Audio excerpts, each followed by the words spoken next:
আরিয়ান, তুই এখানে কি করছিস? ইনভাইট করেছি বলে আমার শ্বশুর বাড়িতে চলে আসবি, তাও আবার আমার বাসর ঘরে? আরে ম্যাম আপনি? হ্যাঁ আমি। চোখ কি তোর কপালে নাকি? কোন রুমের দিকে কোন রুমে ঢুকতেছিস বুঝতে পারছিস না? এটা বউয়ের রুম, আর এই রুমে আজকে জামাই ছাড়া কারো আসা যাবে না। সরি ম্যাম, বুঝতে পারিনি। আমি এখনই বের হয়ে যাচ্ছি। বুঝি না, এদের একটু বাইরে দিলেই একদম মাথার উপরে চলে বসে ইনভাইট করেছে। আমাদের বাড়িতে চলে এসেছে, আমার শ্বশুর বাড়ি, তাও আবার আমার বাসর ঘরে।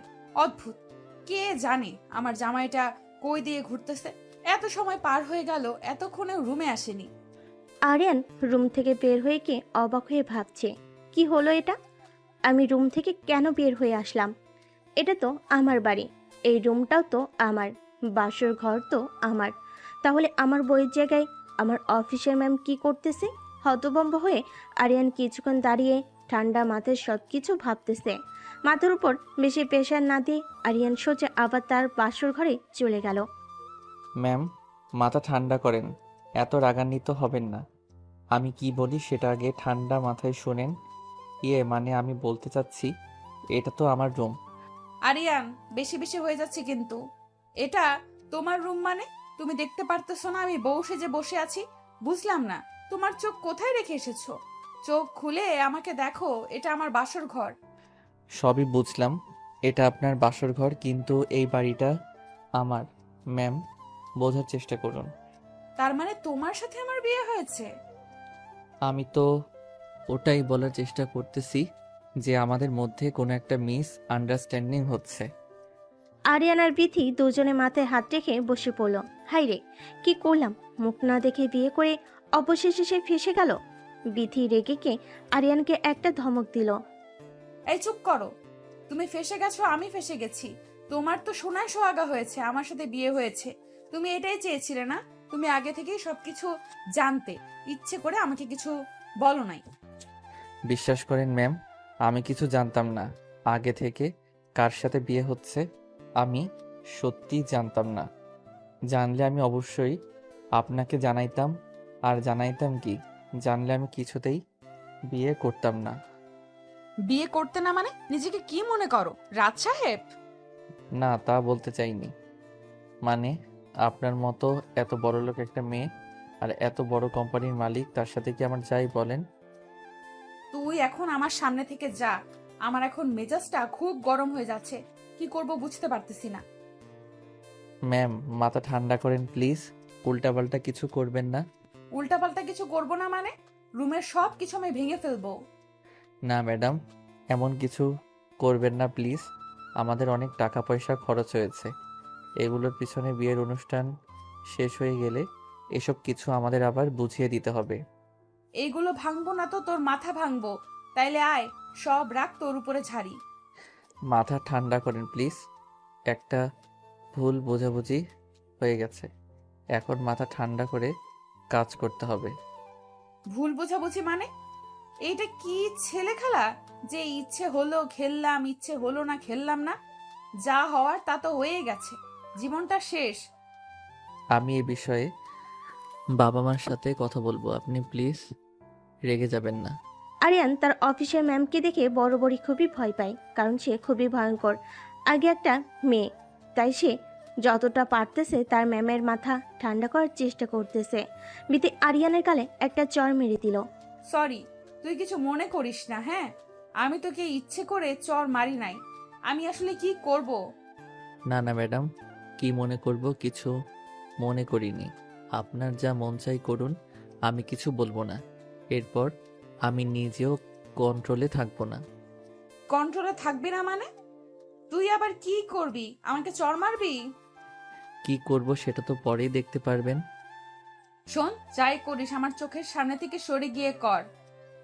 যা, আমার রুমটা বাইরে থেকে বন্ধ করে দে প্লিজ। আমাকে একটু একা থাকতে দে। আরিয়ান রুম তো ঠিকই বন্ধ করলো, কিন্তু বাইরে থেকে নয়, ভিতর থেকে। আর এসে লাইটটা অফ করে দিল। এদিকে বিথি বারবার বলতেছে, কিরে তুই লাইট অফ করলি কেন? বেশি ভালো হবে না কিন্তু, বেশি বারবারই হয়ে যাচ্ছে আরিয়ান। বিথির কোনো কথা না শুনে সোজা গিয়ে বিথিকে জড়িয়ে ধরল। বিথি আরও কিছু বলতে যাবে তখনই আরিয়ান বিথির ঠোঁট নিজের ঠোঁটের ভিতর একদম চাপ দিয়ে ধরল। বিথি কোনো মতে নিজের ঠোঁটটা ছাড়িয়ে চিৎকার করে আরিয়ানকে ঠাস করে একটা চড় মেরে দিল। বেয়াদব ছেলে, কি হচ্ছে এসব ভুলে যাস না, আমি তোর অফিসার ম্যাম। আমার অফিসের ম্যাম, সেটা আমার অফিসে, আমার বাড়িতে নয়। আমার বাড়িতে আপনি আমার বিয়ে করা বউ।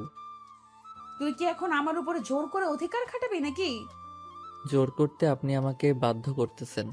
বাধ্য করতেছি মানে? কি করলাম আমি তোকে? এই যে নিজের কন্ট্রোল হারিয়ে আমাকে এভাবে চড় মারলেন, এই জন্যই তো আমি আমার কন্ট্রোল হারিয়ে ফেলেছিলাম। আমার থেকে প্রতিশোধ নিচ্ছিস নাকি তুই? মনে করেন তাই। সারা জীবন তো শুধু আপনারাই অধিকার দেখালেন, এখন আমারটা দেখেন। তুই কি মনে করেছিস এইভাবে জোর জবরদস্তি করে আমার ভালোবাসা পাবি? মোটেও না, শুধু আমার দেহটাই পাবি, আমার মন না। আমি আপনার মন পাওয়ার বৃথা চেষ্টা করবই না, ওটা তো কেউই পায় না। আমি কেন, কোনো পুরুষই পায় না। তুই এত খারাপ আগে জানতাম না তো। হ্যাঁ, পেকে দেখলেন, আপনি আমার বিয়ে করা বউ। আপনার সাথে তো আমি এতটুকু করতেই পারি। দেখ আরিয়ান, বেশি বেশি হয়ে যাচ্ছে কিন্তু। এরপরে কিন্তু বেশি ভালো হবে না বলে দিলাম। লাইট অন কর, যা করেছিস অনেক হয়েছে। আরিয়ান বিথির কোনো কথা না শুনে বিথি থেকে তার শাড়িটা টান দিয়ে খুলে খুলে বিছানার উপর ফেলে দিল। এদিকে বিথি অন্ধকারে কিছুই বুঝতে পারতেছে না। সে লাইট অন করার অনেক চেষ্টা করলো, কিন্তু নতুন রুম, নতুন জায়গায় আছে, তেমন কিছুই চেনে না। তার মোবাইলটাও সে খুঁজে পাচ্ছিল না। এদিকে আরিয়ান ইচ্ছে মতো তার অধিকার আদায় করে নিল। বিথি বারবার চিৎকার করার চেষ্টা করতেছিল, কিন্তু কোনো মতেই আরিয়ানকে থামাতে পারতেছিল না। অবশেষে বিথি আরিয়ানের কাছে নিজেকে সমর্থন করে দিল। ভেরি গুড ম্যাম, যত তাড়াতাড়ি আপনি আপনার ভালো বুঝতে পারবেন ততই ভালো। যত যাই হোক, দিন শেষে আমি আপনার স্বামী আর আপনি আমার বউ, এটা মাথায় রাখবেন। আরিয়ান, তুই আজ যা করলি কাজটা খুব খারাপ হলো, এর ফল তোকে ভোগ করতে হবে। আপনি যত বেশি চিল্লাপাল্লা করবেন তত আপনার ক্ষতি, কষ্ট আপনার হবে, অন্য কারো না। মানে তুই সব সময় জোর জবরদস্তি করবি আর আমার শরীরের উপর ঝাঁপিয়ে পড়বি? অবশ্যই প্রয়োজনে তাই করতে হবে। ওই যে কথায় আছে না, সোজা আঙ্গুলে যদি ঘি না ওঠে তাহলে আমাকে দেখা করতে হবে। শেষ পর্যন্ত তোর মতো একটা 2 টাকার চাকর কিনা আমার গায়ে হাত দিলি, এই মুখ আমি আর কাকে দেখাবো? যত তাড়াতাড়ি আমাকে স্বামী হিসেবে মেনে নেবেন তত তাড়াতাড়ি আপনার মঙ্গল। আরিয়ান চুপ কর, আমার কিন্তু রাগ উঠতেছে, বেশি ভালো হবে না কিন্তু, তোর মাথা ফাটিয়ে দেব। আচ্ছা, চুপ করলাম। ম্যাম চলেন, ফ্রেশ হয়ে আসি, ঘুমাতে হবে না। ফ্রেশ হব মানে? এই শীতের দিনে আমি কি এখন ওয়াশরুমে গিয়ে ঠান্ডা পানি নাড়াবো নাকি? আপনার শরীর তো এখন নাপাক হয়ে আছে, পবিত্র হতে হবে না। চলেন চলেন। তুই যা, তারপরে আমি যাব। আমি যাওয়ার পরে আপনার আসতে হবে কেন? আমার সাথেই চলেন। তুই গেলে যাব মানে? তুই ফ্রেশ হয়ে বের হ, তারপরে আমি যাব। না, আপনাকে দিয়ে কোনো বিশ্বাস নেই। কে বলতে পারে আমি ওয়াশরুমে গেলে আপনি হয়তো ঘরে আগুন জ্বালিয়ে দিবেন। আরিয়ান, তুই যাবি এখান থেকে নাকি আমি নিজের হাত নিজে কাটবো? বিথির কথা শুনে আরিয়ান একটু অবাক হয়ে গেল। আরিয়ান বুঝতে পারলো এই মেয়ের তো মাথায় প্রচুর রাগ, একবার রাগ উঠলে কি না কি করে বসে। এই ভেবে আরিয়ান বিথিকে কোলে তুলে নিয়ে ওয়াশরুমে চলে গেল। বিথি বারবার চিৎকার করতেছিল। আরিয়ান কিছু না শুনে নিজের হাতে বিথিকে গোসল করিয়ে দিল। রাত করে এত চিৎকার করতে হয় না, তাইলে বাইরে থেকে লোকে ভাববে আমি মনে হয় আপনাকে একটু বেশি আদর করতেছি। ও তাই তো, ঠিকই বলেছিস, বাইরে থেকে আবার লোকজন এই কথা ভাববে না? এই তো লক্ষ্মী মেয়ের মতো, বুঝতে পেরেছেন? এখন চুপচাপ ড্রেস পরিয়ে দিচ্ছি, গিয়ে ঘুমিয়ে পড়েন। এই এখন শীতকাল, মানুষ শুনবে কি হবে? রুমের সামনে কি তোর মা বাবা কান পেতে আছে নাকি আমার কথা শুনতেছে? এটা যেহেতু বিয়ে বাড়ি, তার মানে অনেক লোকজন আছে। আমার মা বাবাই কেন এখানে আড়ি পাততে আসবে? আরো অনেক মানুষ তো আছে, তারা আসতে পারে। তা ঠিক বলেছিস, তবে একটা কথা শোন, আমাদের মধ্যে যা হওয়ার হলো, এই ঘটনা যেন শুধু তোর আর আমার মধ্যেই থাকে, কেউ যেন না জানে। ম্যাম, ভাবছিলাম আপনি অনেক বুদ্ধিমতী একটা মেয়ে, আপনার মাথায় প্রচুর বুদ্ধি, কিন্তু আমার সম্পূর্ণ ভুল। ভুল মানে? আমার মাথায় কি বুদ্ধি নাই, তোর এটা মনে হচ্ছে? অবশ্যই আমার এটা মনে হচ্ছে। কারণ বাসর ঘরের কথা কোনো পাগলই অন্য কারোর সাথে শেয়ার করে। আপনার এটা মনে হয় কেউ কি কখনো আপনার সাথে শেয়ার করেছে? তাও তো ঠিকই বলেছিস, কেউ তো আমার সাথে কখনো শেয়ার করেনি, তাহলে তুই কেন করবি? জি, আমি যা বলি সব ঠিকই বলি। এটা বাড়িতেও আর অফিসেও। অনেক বকবক করেছিস, এখন সর, আমাকে ঘুমাতে দে, সকালে অফিস আছে। অফিস আছে মানে 7 দিন কোনো অফিস নেই? কারণ আপনি এই বাড়ির বউ, এই বাড়ির কিছু নিয়ম কারণ আছে। কিসের নিয়ম কানুন? আমি কোনো নিয়ম কানুন মানি না। আমার অফিস আছে, আমাকে অফিসে যেতে হবে, ব্যাস। অফিস তো আমারও আছে, আমিও কি যাব? তোর মতো বেয়াদ্দবকে আমি আমার অফিসে রাখবো না। কাল গিয়ে তোর সাসপেন্ড লেটার পাঠিয়ে দেব। তা ঠিকই বলেছেন, অনেক দিন অফিস করলাম, কি লাভ? এখন তো অফিসের বস আমার বউ, আমার অফিস না করলেও চলবে। লিমিট ক্রস করবি না। আপনার যেহেতু অফিস, তাই আপনার বাহাদুরি, এটা ভুলে যাবেন না। বাড়িটা কিন্তু আমার, আর আপনাকে আমার বাড়িতে আসতে হবে। সো আমার বাড়িতে আমার বাহাদুরি চলবে। তোরে থাপড়ায় আমি সোজা করে দিব। একটু আগের কথা মনে নাই কি হলো? লাথি মেরে তোকে রুমের বাইরে বের করে দিব, আর একবারও যদি এই কথা বলিস। যতবার আপনি রাগান্বিত হয়ে আমার গায়ে হাত তুলবেন, আমিও খুশি হয়ে আপনার উপর ঝাঁপিয়ে পড়ব, কথাটা মনে রাখবেন। তোর কলিজাটাও আমি টান দিয়ে বের করে নিয়ে এসে কুচি কুচি করে কেটে কুত্তা দিয়ে খাওয়াবো। মাথা ঠান্ডা করেন ম্যাম, না হলে আবার গোসল করতে হবে। আরিয়ান, চুপ কর। বিতে রাগান্বিত হয়ে মুখ ঘুরিয়ে বিছানার এক কোণে শুয়ে কান্না করতে শুরু করলো। মনে মনে তার বাবা মাকে অনেক বকাবকি করতেছে। এটা আমার সাথে কি করলো আরিয়ান? অনেকবার তার সাথে কথা বলার চেষ্টা করলো, কিন্তু বিথি কথা বললো না। আরিয়ান বুঝতে পারলো বিথি কান্না করতেছে। আরিয়ান ভাবলো কাজটা করার ঠিক হয়নি তার। অনুমতি ছাড়া এভাবে অনেক লজ্জাবোধ করলো। অনুশোচনায় আর কিছু না বলে চুপচাপ শুয়ে পড়লো।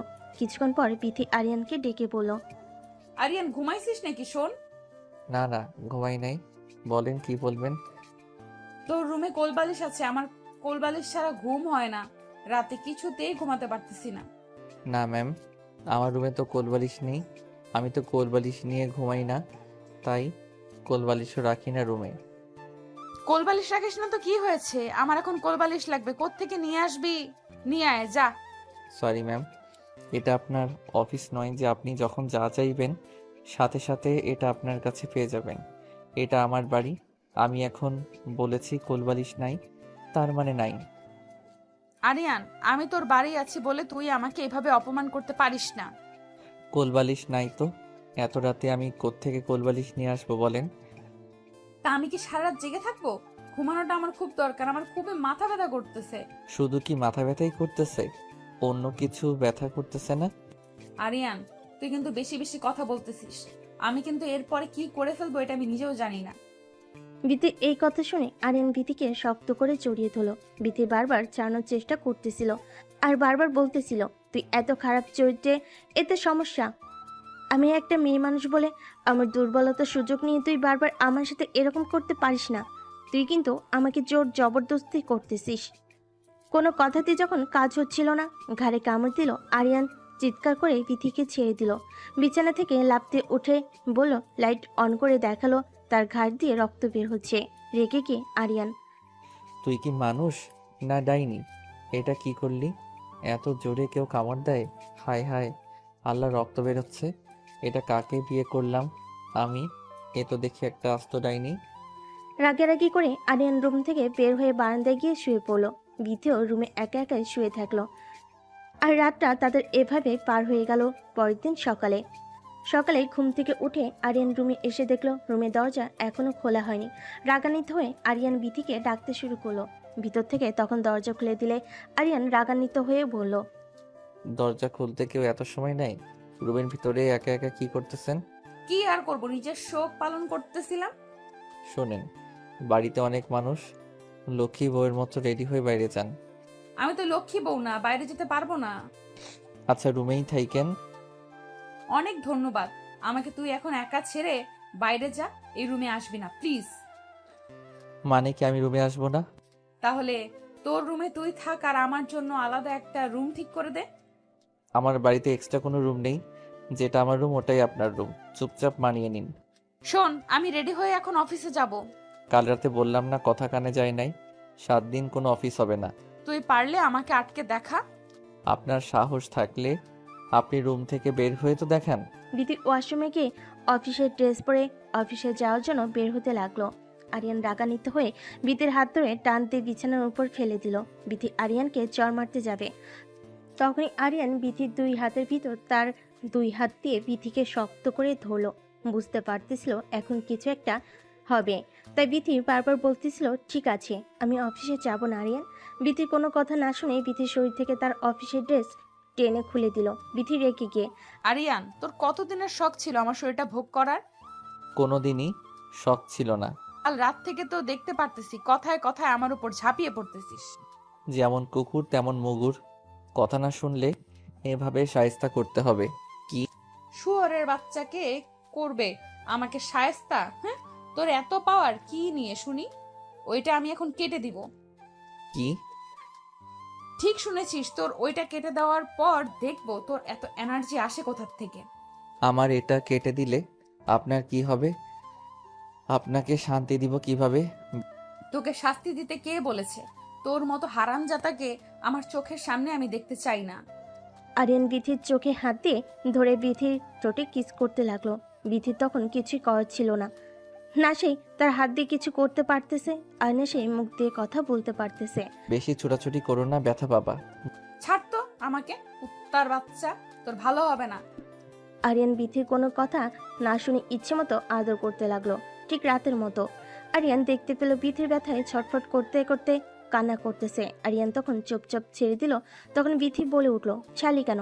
আরো কর, যতক্ষণ পারিস অমানুষের মতো ব্যবহার কর। তুই যে কত ছোট মনের মানুষ এটা তোর ব্যবহারে তুই প্রমাণ করে দিচ্ছিস। আরিয়ান তখন লজ্জা পেল বটে, অনেকটা বেশি ব্যথা দেওয়া হয়ে গেছে।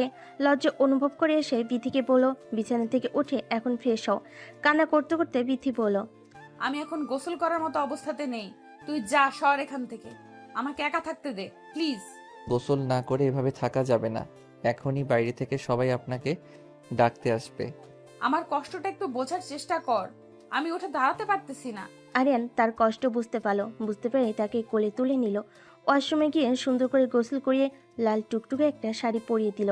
তারপর রুমে এনে আবার বসিয়ে দিল। তখন বাইরে থেকে আরিয়ানের মা আসলো, এসে বলল, বাহ বৌমা, তোমাকে তো খুবই সুন্দর লাগতেছে। কই তোমার মা যে বললো তুমি নাকি শাড়ি পরতে পারো না, অনেক সুন্দর করে তো শাড়ি পরেছো। মা, তোমার বৌমা সব দিকেই পারদর্শী। আন্টি শোনেন, আমার মা ঠিকই বলেছেন, শাড়ি পরতে পারি না, আপনার ছেলে পরিয়ে দিয়েছে। আরিয়ান লজ্জা পেয়ে মুখ লুকালো আর মনে মনে বিথিকে গালি দিতে লাগলো। কি বোকাচোদা মেয়ে রে! আমি শাড়ি পরিয়ে দিয়েছি এটা আবার আমার মার সামনে বলতেছে। মা আগে বের হোক, তারপরে তোর হচ্ছে। বাবা আরিয়ান, তাড়াতাড়ি নিচে আসো, সবাই তোমাদের জন্য অপেক্ষা করতেছে। ঠিক আছে মা, তুমি যাও, আমি আসতেছি। শোন আরিয়ান, তুই বাইরে গেলে যা, আমি যাব না। রুমে যত থাকবে তত তোমার বিপদ হবে। তুই কতটা জানোয়ার হতে পারিস সেটাও আমি দেখব। নিজের বউকে আদর করা যদি জানোয়ার হয়ে থাকে, তাহলে আমি জানোয়ার। তার বাচ্চার কিভাবে গালি দিলে তোর লজ্জা হবে? গালি দিয়ে তুমি আমাকে লজ্জা বানাতে পারবে না। বেটার হবে আমাকে ভালোবেসে বোঝালে। ভালোবাসা মাই ফুড, তুই জীবনেও কোনোদিন আমার ভালোবাসা পাবি না। সময় আসুক, দেখা যাবে। চল, তোর মা বাইরে যেতে বলো, দেখি বাইরে আবার কি নাটক হয়। মানুষের সামনে গেলে একটু ভদ্র ভাষায় ভালোভাবে কথা বলো। ওয়েট ওয়েট ওয়েট, তুই কোন সাহসে আমাকে তুমি করে বলতেছিস? তুই ভুলে যাস না আমি তোর অফিসের বস। আপনি তো আপনি করে কথা বল। ম্যাম, আপনি কেন ভুলে যাচ্ছেন? এটা আপনার অফিস নয়, এটা আমার বাড়ি। আর আমার বাড়িতে আমার কথাতেই সবকিছু হবে। বাড়ির বাহাদুরি তো ঠিক আছে, দেখার সময় আমারও আসবে। সময়ের অপেক্ষা করুন। এখন যাবি? চলো তবে, একটা মানুষের সামনে আমাকে তুই তোকারি করবেন না প্লিজ। তো কি বলবো? ওগো শোনো, ওগো কই যাচ্ছ? ও এখানে আসো, কি আশা করতেছিস? এইভাবে কথা বলবো তোর সাথে? ঠিক এভাবেই কথা বলবে। আমার আশা করাটা কি ভুল? অবশ্যই তোর আশা করা ভুল। তুই বামন হয়ে চাঁদে হাত দেওয়ার স্বপ্ন দেখতেছিস। আপনার খুব অহংকার, তাই না? আপনার এই অহংকার আমি একদিন ভেঙে চুরমার করে দেব। আমার অহংকার ভাঙতে হলে এর জন্যই আমার চেয়ে বড় কিছু হয়ে দেখাতে হবে তোকে। দেখাবো ইনশাল্লাহ। কথা শেষ করে বিথি রুম থেকে বের হয়ে নিচে চলে গেল। নিচে আসতে সাজানোটা অনেক সুন্দর ছিল। সবে বিথির অনেক প্রশংসা করতেছিল। আরিয়ানের অনেক ছোট বোন ছিল, তারাও এসে জিজ্ঞেস করতেছিল রাতটা কেমন গেল। বিথি রাগান্বিত হলো, তবে তার রাগটা কন্ট্রোল করলো আর সবাইকে হাসি মুখে বলল, হ্যাঁ রাতটা সুন্দর ছিল। বিথির কথা শুনে আরিয়ান মুচকি মুচকি হাসি দিল। বিথি আরিয়ানের দিকে তাকিয়ে রাগে যেন তার চোখ দিয়ে রক্ত বের হচ্ছে। আরিয়ান বিথিকে একটু দূরে ডেকে নিয়ে গিয়ে বলল, থ্যাংক ইউ সো মাচ। তুই আমাকে থ্যাঙ্কস কেন দিচ্ছিস? এই যে সবার সাথে হাসি মুখে সবটা ম্যানেজ করতেছো। তুই আবার আমাকে তুমি তুমি করে বলতেছিস? আস্তে, এখন আমরা রুমে নয়, বাইরে আছি। আর শোন, আমি তোর জন্য কিছু করিনি। আজ আমার মা বাবা আসবে, তাদেরকে কেউ যেন কোনো কথা না শোনাতে পারে, তাই মুখ বুজে সবকিছু সহ্য করে নিতেছি। সে তুমি যে জন্যই করো, ভালো লাগছে। আমার খুব খিদে পেয়েছে, তোদের বাড়িতে কি একটু খাবার হবে? কেন খাবার হবে না? অবশ্যই খাবার হবে। আরিয়ান তার মাকে গিয়ে বলল, বিথি খিদে পেয়েছে। মাতাকে বলল, বিথিকে নিয়ে রুমে যা, আমি খাবার পাঠিয়ে দিতেছি। আরিয়ান বিথিকে নিয়ে রুমে চলে গেল। একটু পরে আরিয়ানের মা তাদের খাবার দিয়ে আসলো। বিথি তখন তার হাতের দিকে তাকিয়ে দেখলো তার হাত দুটো অনেক ব্যথা। সে হাত দিয়ে খাবার খেতে পারবে না, তাই সে আরিয়ানকে বলল একটা চামচ নিয়ে এসে দিতে। সে হাত দিয়ে খাবার খেতে পারবে না। এটা শুনে আরিয়ান, চামচ লাগবে কেন? আমি আছি না। তুই আসছিস মানে? আমি আছি মানে কি আমি খাইয়ে দেব? আরিয়ান, তুই কিন্তু বাড়াবাড়ি করতেছিস। একটু বোঝার চেষ্টা করো। বাইরে যদি আমি এখন চামচের জন্য যাই, তাহলে সবাই সন্দেহ করবে যে আমাদের মধ্যে সম্পর্কটা হয়তো ভালো নেই। তখন তো তোমার মা বাবাকেই কথা শোনাবে। আরিয়ানের কথা শুনে বিথি আর কোনো কথা না বলে চুপচাপ বসে রইল। আরিয়ান তাকে খাবার মুখে তুলে খাওয়াচ্ছিল। তখনই বিথির মা বাবা তাদের রুমে আসলো। বিথি তার মাকে দেখে দৌড়ে গিয়ে জড়িয়ে ধরলো। বিথির বাবা এসে আরিয়ানের হাতে হাত রাখলো আর আরিয়ানকে বলল যে তোমাদের মধ্যে সবকিছু স্বাভাবিক কি আছে? আরিয়ান মনে মনে ভাবছে, স্বাভাবিক নাই। ডাইনি একটা মহিলাকে কলা কৌশলে আমার ঘাড়ে ঝুলিয়ে দিয়েছেন। এখন তো সবকিছু ভুগতেছি আমি। বিথিমা বিথিকে জিজ্ঞেস করলো, মা সবকিছু ঠিক আছে তো? কিভাবে সবকিছু ঠিক থাকবে? তোমরা এটা কি করলে আমার সাথে? কি করলাম মানে? কি করলে মানে বুঝতে পারতেছো না? তোমরা জেনে শুনে আমার অফিসের একটা এমপ্লয়ের সাথে আমাকে বিয়ে দিয়ে দিলে। এটা আমাকে জানানোর প্রয়োজন মনে করলে না? ছি ছি, এইভাবে কথা বলতে হয় না। এখনো তোমার স্বামী, এটা ভুলে যেও না। আমি এটা তোমাদের থেকে আশা করিনি মা। মা বাবা যা করে সন্তানের ভালোর জন্যই করে, এটা ভুলে যেও না।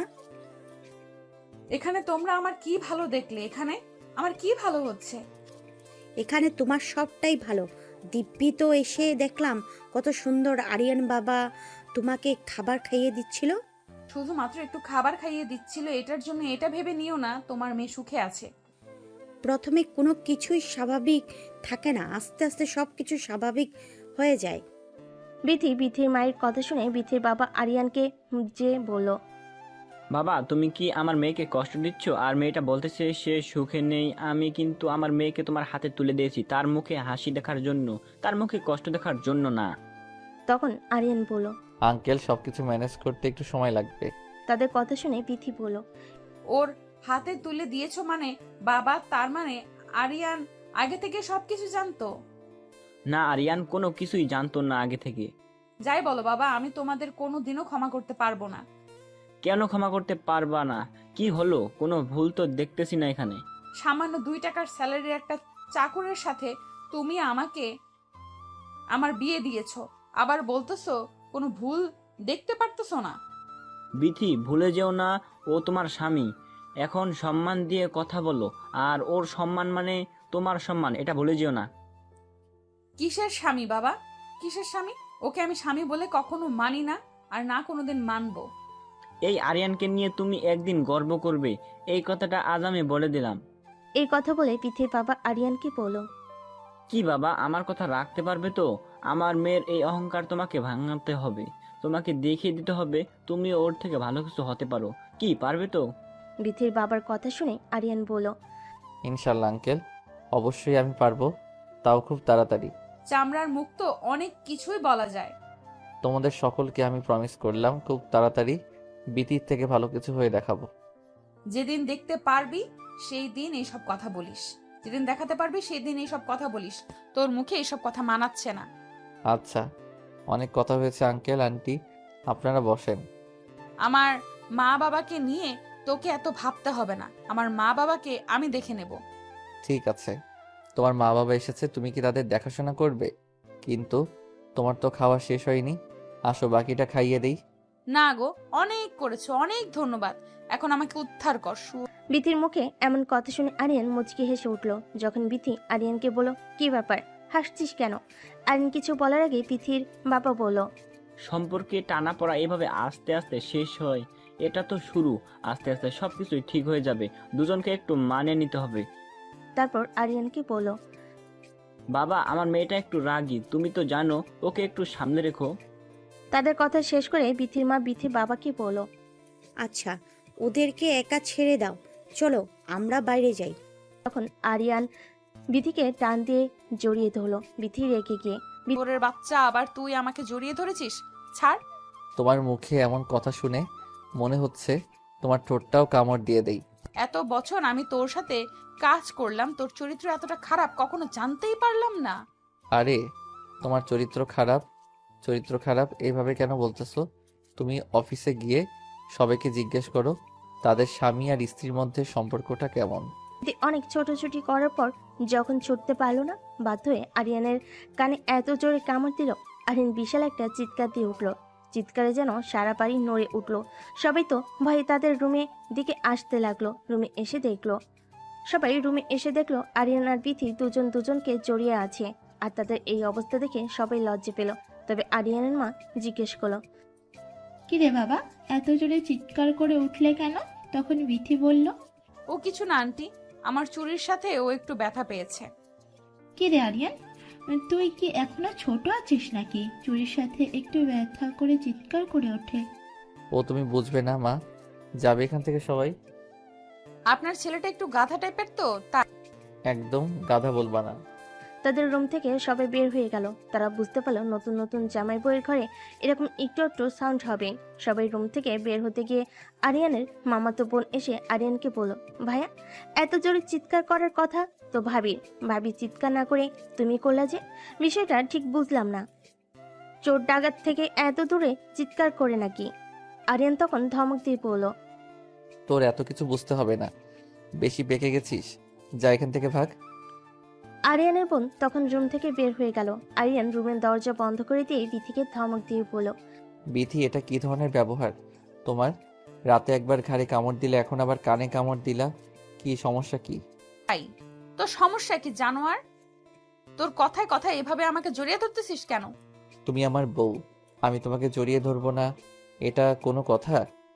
সেটাই তো, তুমিও তো আমার জামাই, আমি তোমাকে কামড় দিব না, এটা কোনো কথা? দেখবি তুই আমার মেজাজটা গরম করে দিবি না। শয়তান, তুই এখন আবার আমাকে তুই তুকারি করছিস। তুই এখন থেকে যেভাবে কথা বলবি আমার সাথে, আমিও ঠিক এভাবেই কথা বলবো। তাহলে আমি তোকে এইভাবে কামড়াতে থাকবো? তুই কি ভাবছিস এইভাবে তুই আমাকে কামড়াবি আর আমি সেই ভয়ে তোর কাছে যাব না? তুই যে ধরনের কুকুর, কুকুরের ল্যাজ তো কোনোদিনও সোজা হয় না, তোরও হবে না। তুই যাই করিস আমার অধিকার আমি আদায় করেই ছাড়বো। বিথি আরিয়ানের সাথে বেশি কথা না বলে বাইরের বারান্দায় গিয়ে মন খারাপ করে বসে থাকলো। এদিকে আরিয়ান তার কান ধরে বিছানায় বসে থাকলো। কানে প্রচন্ড ব্যথা হচ্ছে। বিথি এটা বুঝতে পারলো, তাই সে রুমে এসে আরিয়ানকে বলল, কানে কি খুব ব্যথা করতেছে? তা শুনে তোর কাজ নেই, যা সর। কাল রাত থেকে এখন পর্যন্ত তুই তো আমাকে কত ব্যথা দিলি। তো তুই কি প্রতিশোধ নিচ্ছিস নাকি? প্রতিশোধ না, আমার আত্মসম্মান রক্ষা করতেছি। বিয়ের পর সম্মান হয় কিভাবে? কেন, বিয়ের পর কি মেয়েরা সবকিছু বিক্রি করে দেয় নাকি? বিক্রি করে দেয় না অবশ্য, তবে বিয়ের পর মেয়েদের নিজের বলে কিছু থাকে না, সবকিছু তার স্বামীর। তোকে স্বামী বলে কে মানে শুনি? মানবে, তুমি মানবে। বিয়ে বাড়ির সমস্ত কাজ শেষ করে খাওয়া দাওয়া শেষ করে এবার বিথিতে বাড়ি যাওয়ার পালা। সন্ধ্যার আগেই বিথির মা বাবা বিথি আর আরিয়ানকে তাদের বাড়িতে নিয়ে গেল। বিয়ে বাড়ির এটা নিয়ম। বিথিতে বাড়ি যাওয়ার পর বিথির মা আরিয়ান আর বিথিকে তাদের রুম দেখিয়ে দিল। রুমে গিয়ে বিথি আরিয়ানকে বলল, শোন, এটা কিন্তু তোর বাড়ি না, এটা আমার বাড়ি। জি ম্যাম, আমি জানি যে এটা আপনার বাড়ি। ভেরি গুড, এইভাবে আমার সাথে কথা বলবি। বয়েই গেছে আমার এভাবে কথা বলতে। মোটেও আমি এভাবে কথা বলবো না। এইভাবে কথা না বললে তোর ঘাড় ধরে বাড়ি থেকে বের করে দেব। বিথি ঝগড়া করতেছিল। এদিকে আরিয়ান দরজার দিকে তাকিয়ে দেখলো বাড়ি থেকে বিথির বাবা তাদের দিকে তাকিয়ে আছে। এটা দেখা মাত্র আরিয়ান বিথিকে শক্ত করে জড়িয়ে ধরলো। জড়িয়ে ধরে কানে কানে বলতে লাগলো, তোমার বাবা বাইরে দাঁড়িয়ে আছে, ঝগড়া করো না, নইলে তোমার বাবা কষ্ট পাবে। তুমিও আমার মতো অভিনয় করো। আরিয়ানের কথা শুনে বিথিও আরিয়ানকে জড়িয়ে ধরলো। এটা দেখে বিথির বাবা হাসতে হাসতে বাইরে গিয়ে বিথি মাকে বলল, জানো বিথির মা, মেয়ে আর মেয়ের জামাইকে ডাকতে গিয়েছিলাম তাদের রুমের সামনে। হ্যাঁ, তো কি হলো? আসে না ওরা? আর বলো না, গিয়ে তো আমি লজ্জা পড়ে গেছি। কেন, কি হলো আবার? রুমের সামনে গিয়ে দেখলাম ওরা দুজন। ওরা দুজন কি বলে? তুমি আর আমি বিয়ের পরে যা করতাম ওরা তাই করতেছে। তুমিও না পুরো বয়সে ভীমরতি ধরেছে না? আরে আমি কি ইচ্ছে করে গিয়েছি নাকি? আমি তো ডাকতে গিয়েছি, গিয়ে দেখি এই অবস্থা, সাথে সাথে আমি চলে আসলাম।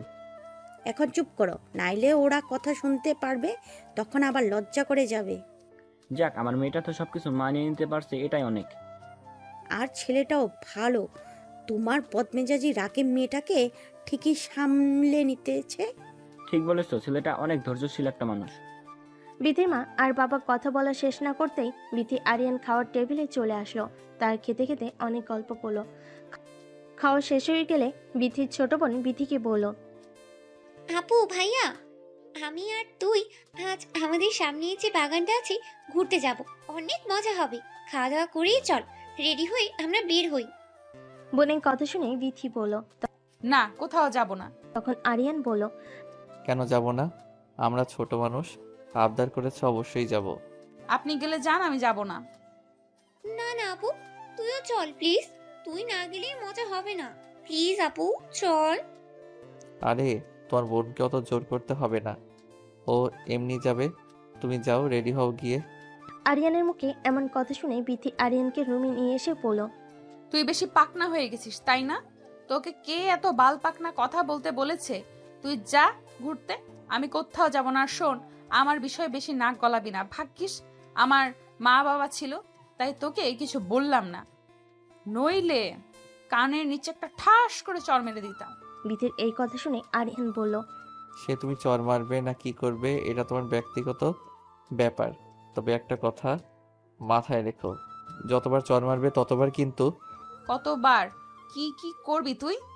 ততবার কি দেখাবো। দেখা দেখি কি করবি? মারবি আমাকে? মার। না না, কি বলো এসব? আমার 10টা না 5টা না একটা মাত্র বউ, তাকে কি আমি মারতে পারি? আমার সামনে থেকে সর, না হলে তোর ওই জায়গায় লাথি মারবো। আরে না, ভুলেও এই কাজ করবা না, ওখানে লাথি মারলে কিন্তু আমি মরে যাব। আমি তো ওটাই চাই যে তুই মরে যা। তুই মরে গেলেই তো আমি ভাবছি। ওইটাই তো মেয়েদের একমাত্র শান্তির জায়গা। তুমি তোমার ভালো বুঝতে পারতেছো না। আমি আমার ভালো অবশ্যই বুঝি। আমি তোর সাথে থাকলে আমার যে কোনো ভালো হবে না, এটা আমি খুব ভালোই বুঝতে পারতেছি। বেশি কথা না বলে যাও, রেডি হও, এখন তোমার বোনকে নিয়ে বের হব। চরিত্রহীন লোক, এখন আবার আমার বোনের দিকে নজর গেল নাকি তোর? সি সি সি, কি কথা বলো? তোমার বোন মানে আমারও ছোট বোন না? তোর মতো একটা চরিত্রহীন শুয়োরের বাচ্চার আবার ছোট বোন আছে নাকি? বিথির মুখে এমন কথা শুনে আরিয়ান বিথিকে জড়িয়ে ধরে বিছানার উপর পড়ে গেল। আর বিথি বারবার আরিয়ানকে বলতেছে, আমার উপর থেকে সর, আমার কিন্তু ব্যথা লাগতেছে। আরিয়ান তখন বিথিকে বলল, ভালোই ভালোই রেডি হও, নইলে কিন্তু গোসল করার ব্যবস্থা করে দিব। এই অবস্থায় বিথির বোন রেডি হয়ে তাদের রুমে আসলো। এসে দেখলো তারা দুজন বিছানার উপর শুয়ে আছে। বিথির গায়ের উপর আরিয়ানকে দেখে বিথির বোন লজ্জা পেয়ে রুম থেকে বের হয়ে গেল। তখন আরিয়ান বিথিকে বলল, এখন বলো, ভালোই ভালো রেডি হইবা কিনা? কতবার বললাম রে ভাই, আমি যাব না, তুই যা। ঠিক আছে, আমিও যাব না। দাঁড়া, দরজা বন্ধ করে দিয়ে আসি। দরজা বন্ধ করবি মানে? মানে বোঝো না তুমি? না গেলে আমিও কোথাও যাব না, আর দরজা বন্ধ করে দিয়ে আসি। যাবি না, ঠিক আছে, এখানে দরজা বন্ধ করার সাথে কি সম্পর্ক? লুডো খেলবো তোমার সাথে, আর দরজা খোলা রেখে খোলা যাবে না। লাথি খাওয়ার আগে এখান থেকে যা, আমাকে রেডি হতে দে, আমি রেডি হতে চাই। এই তো লক্ষ্মী বইয়ের মতো কথা, যাও রেডি হয়ে আসো। রেডি হয়ে তারা তিনজন ঘুরবার জন্য বের হলো। বাগানটা খুবই সুন্দর ছিল, চারিদিকে ফুলের গাছ, ওয়েদারটা সুন্দর ছিল। তখন বিথিকে বলল, আপনি তোর আর ভাইয়া ছবি তুলে দিই। এই কথা শুনে বিথি বলল, দেখ আমার কিন্তু এখন মেজাজ উঠতেছে ঘুরতেছে। আসার বায়না ধরেছিলি, ঘুরতে এসেছি, এখন আমি ছবি তুলতে পারবো না। আপু এমন করিস কেন? একটু ছবি তো ওঠা প্লিজ। বললাম নাম সব, উঠবো না, তুইও যা। আরে বাদ দাও, তোমার বোনকে এত জোর করতে হবে না। এসো তুমি আর আমি ছবি উঠি। আরিয়ানের কাছে এমন কথা শুনে বিথি ভাবলো, ওর তো চরিত্রের সমস্যা আছে, ওবার আমার বোনের সাথে ছবি উঠবে না। বাবা আমি চাই, গিয়ে ছবি তুলেই বোনকে গিয়ে বলো, নে আমি এসেছি, আমাদের ছবি তোল। কি রে আপু, একটু আগেই না ছবি উঠবে না ছবি উঠবে না বলে খুব রাগ দেখালি, আর এখন যেই ভাইয়া বলেছে ভাইয়া আর আমি ছবি উঠাবো, তখনই তুই এসে বলতেছিস তুই ছবি উঠাবি। তোমার বোন আসলে জেলাস হচ্ছে, তার জামাই অন্য একটা মেয়ের সাথে ছবি উঠবে। বিষয়টা কেমন দেখায় না? হচ্ছে তো সেরকমই। কি রে আপু, তুই কি তোর জামাইয়ের পাশে তুই ছাড়া কাউকে সহ্য করতে পারতেছিস না নাকি? উফ, তোরা থামবি, আমার রাগ হচ্ছে কিন্তু এখন। আমি কিন্তু চলে যাব এখান থেকে। আরে না না না, সরি, আর কেউ আপনার রাগ উঠাবে না। এখন নেন ছবি উঠি। নে তোরা পাশাপাশি দাঁড়া। নে দাঁড়িয়েছি, এখন তোল। এই আবার কেমন দাঁড়ানো? আশেপাশে একটু তাকিয়ে দেখ ওরা কিভাবে ছবি উঠাইতেছে, একে অপরকে জড়িয়ে ধরে হাত ধরে কত সুন্দর সুন্দর করে ছবি উঠতেছে, আর তোরা মাঝখানে আকাশ পাতাল ফাঁকা রেখে দুজন দাঁড়িয়ে আছিস। ঠিকই তো বলেছে ও। তুমি এত দূরে দাঁড়িয়ে আছো কেন? আমার কাছে আসো। একদম আমার কাছে আসার চেষ্টাও করবি না। এটা কি ধরনের অসভ্যতা বিথি? বাইরে বের হয়েও তুমি এরকম ব্যবহার করবে? তুই যদি বেশি বাড়াবাড়ি করিস তাহলে দেখবি আমি কি করে পাবলিক ডেকে নিয়ে এসে তোকে গণধোলাই খাওয়াবো। বুঝলাম না তো, বাড়ি থেকে বের হওয়ার সময়ও দেখলাম দুজন খুব জোরাজোরি করতেছ, বাড়ি থেকে বের হয়ে আবার কি হলো? আসলে তোমার আপু না বাড়ি থেকে বের হতে চাইনি, সারাদিন আমাকে নিয়ে রুমে থাকতে চাইছিল। আমি জোর করে নিয়ে আসলাম, তাই রাগ হয়েছে আর কি। ভাইয়া এই কাজটা কিন্তু তুমি ঠিক করো নাই। আরিয়ান তুই কিন্তু বেশি বেশি বলতেছিস। আরিয়ান বিথির হাত ধরে বিথিকে জড়িয়ে ধরে বিথির বোনকে বলল, নাও এবার ছবি তোলো। বিথির বোন তাদের অনেক সুন্দর সুন্দর কিছু ছবি তুলে দিল। তারপরে তারা একটু ঘোরাঘুরি করে বাড়িতে ফিরে আসলো। বাড়িতে ফিরে আসার পর আরিয়ান বিথির বাবাকে ডেকে বলল, আঙ্কেল বাড়িতেও যাইতে হবে, এবার অফিসে ছুটি নিয়েছিলাম, ছুটিও শেষ, তাহলে আমাদের ব্যবস্থা করেন। হ্যাঁ বাবা, কালকে তোমরা চলে যেও। চলে যাব মানে? আমি কোথাও যাব না বাবা। কোথাও যাবে না মানে?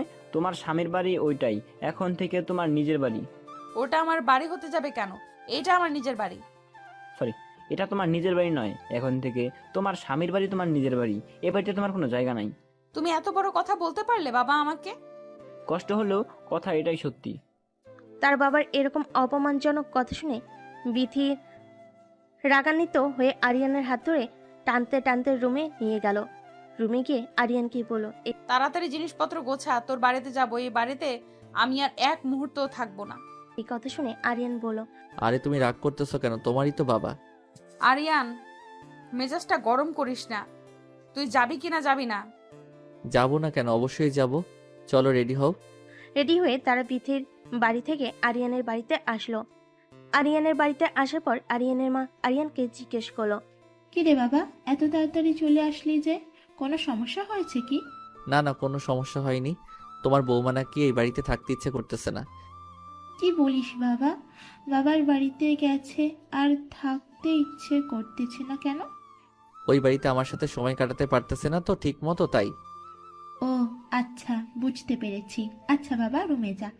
রুমে গিয়ে আরিয়ানকে বলল, তোর মায়ের কাছে মিথ্যা বললি কেন?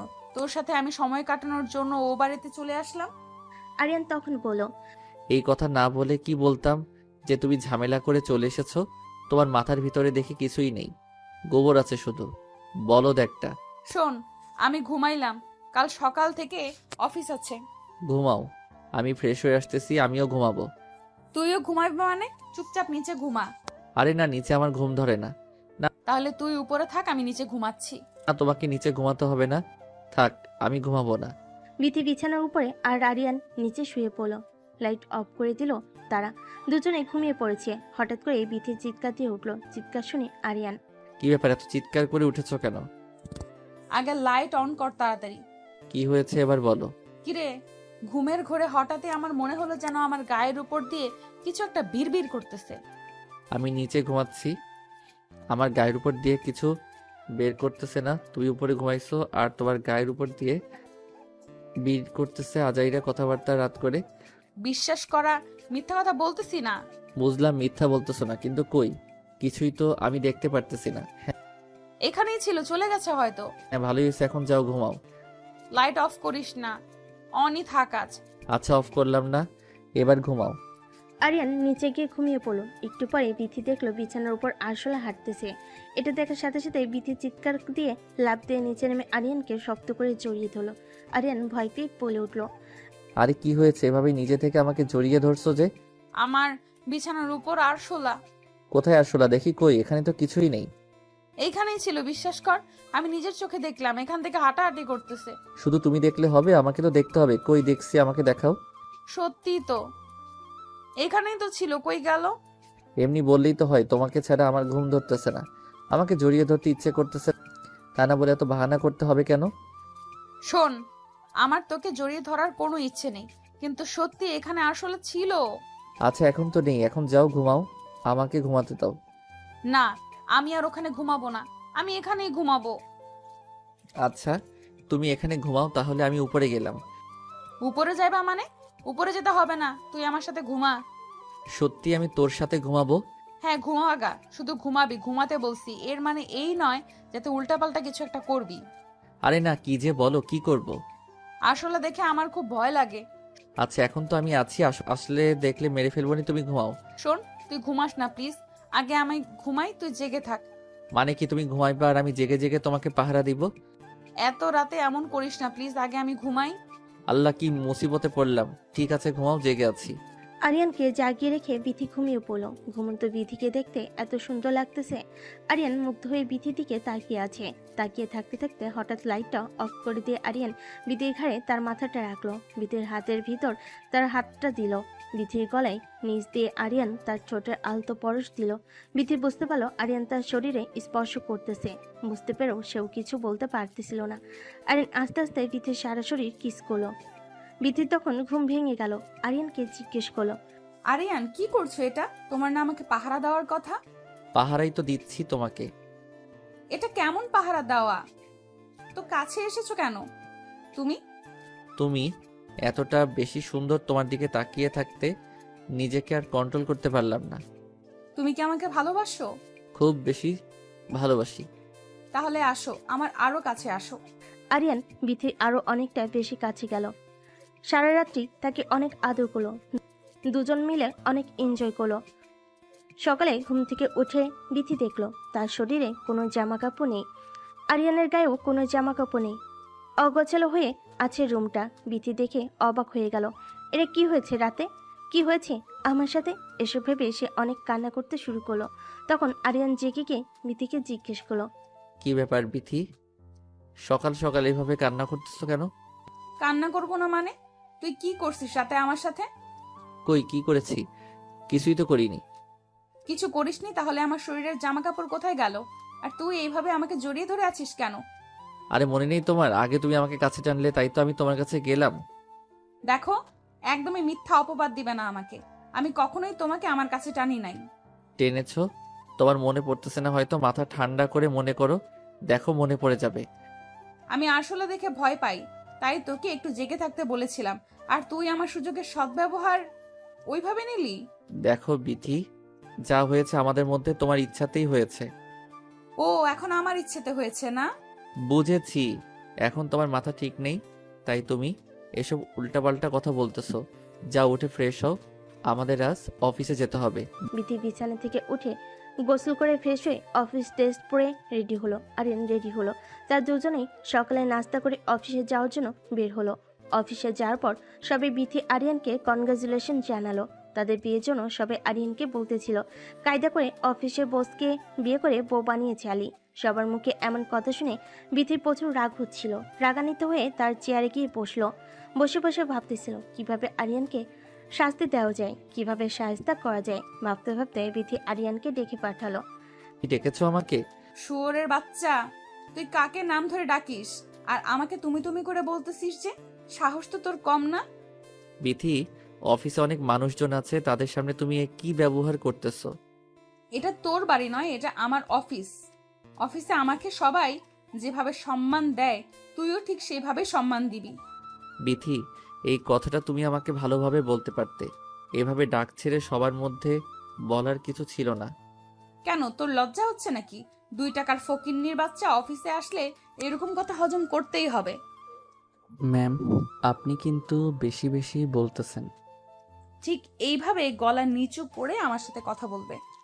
আচ্ছা ম্যাম, আর কিছু কি বলবেন নাকি আমি এখন যাব? যাবে মানে? তোকে কি যেতে বলেছি? যা, আমার জন্য চা নিয়ে আয়। আমি চা করব কেন? চা করার কি মানুষ নেই অফিসে? হাজার হলেও তুই আমার সম্পর্কে স্বামী হোস না। আজ থেকে তোকে আমি আমার পার্সোনাল অ্যাসিস্ট্যান্ট বানালাম। সরি ম্যাম, আমি আমার যোগ্যতায় এই চাকরি পেয়েছি, আপনার পার্সোনাল অ্যাসিস্ট্যান্ট হওয়ার জন্য নয়। বেয়াদব, তুই আবার মুখে মুখে কথা বলিস। ম্যাম, আপনি যাই বলেন, আমি আপনার পার্সোনাল অ্যাসিস্ট্যান্ট হব না। আরিয়ানের এমন কথা শুনে বিথি অফিসের সবার সামনে আরিয়ানের গেলে ঠাস করে একটা চর মেরে দিল। আরিয়ান অবাক হয়ে গেল বিথির এরকম আচরণ দেখে। তখন বিথি আরিয়ানের মুখের উপর সাসমিন লেটার ছুঁড়ে দিল।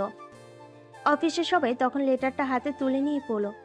বিথি, অফিস থেকে আমি চলে যাচ্ছি আজ, আর সবার সামনে একটা প্রতিজ্ঞা করে গেলাম, তোর এই অহংকার আমি একদিন ভেঙে চুরে ছাই করে দেব। হ্যাঁ, যা যা, চেনা আছে, বেশি কথা না বলে কাজ করে দেখা। তবে যেটা করলেন আপনি, এটা ঠিক করলেন না, এজন্য আপনাকে পস্তাতে হবে। কি পস্তাতে হবে শুনি? তোর বাড়ির ভয় দেখাচ্ছিস যে তোর বাড়িতে গেলে তুই আবার আমার সাথে কুত্তার মতো ব্যবহার করবি?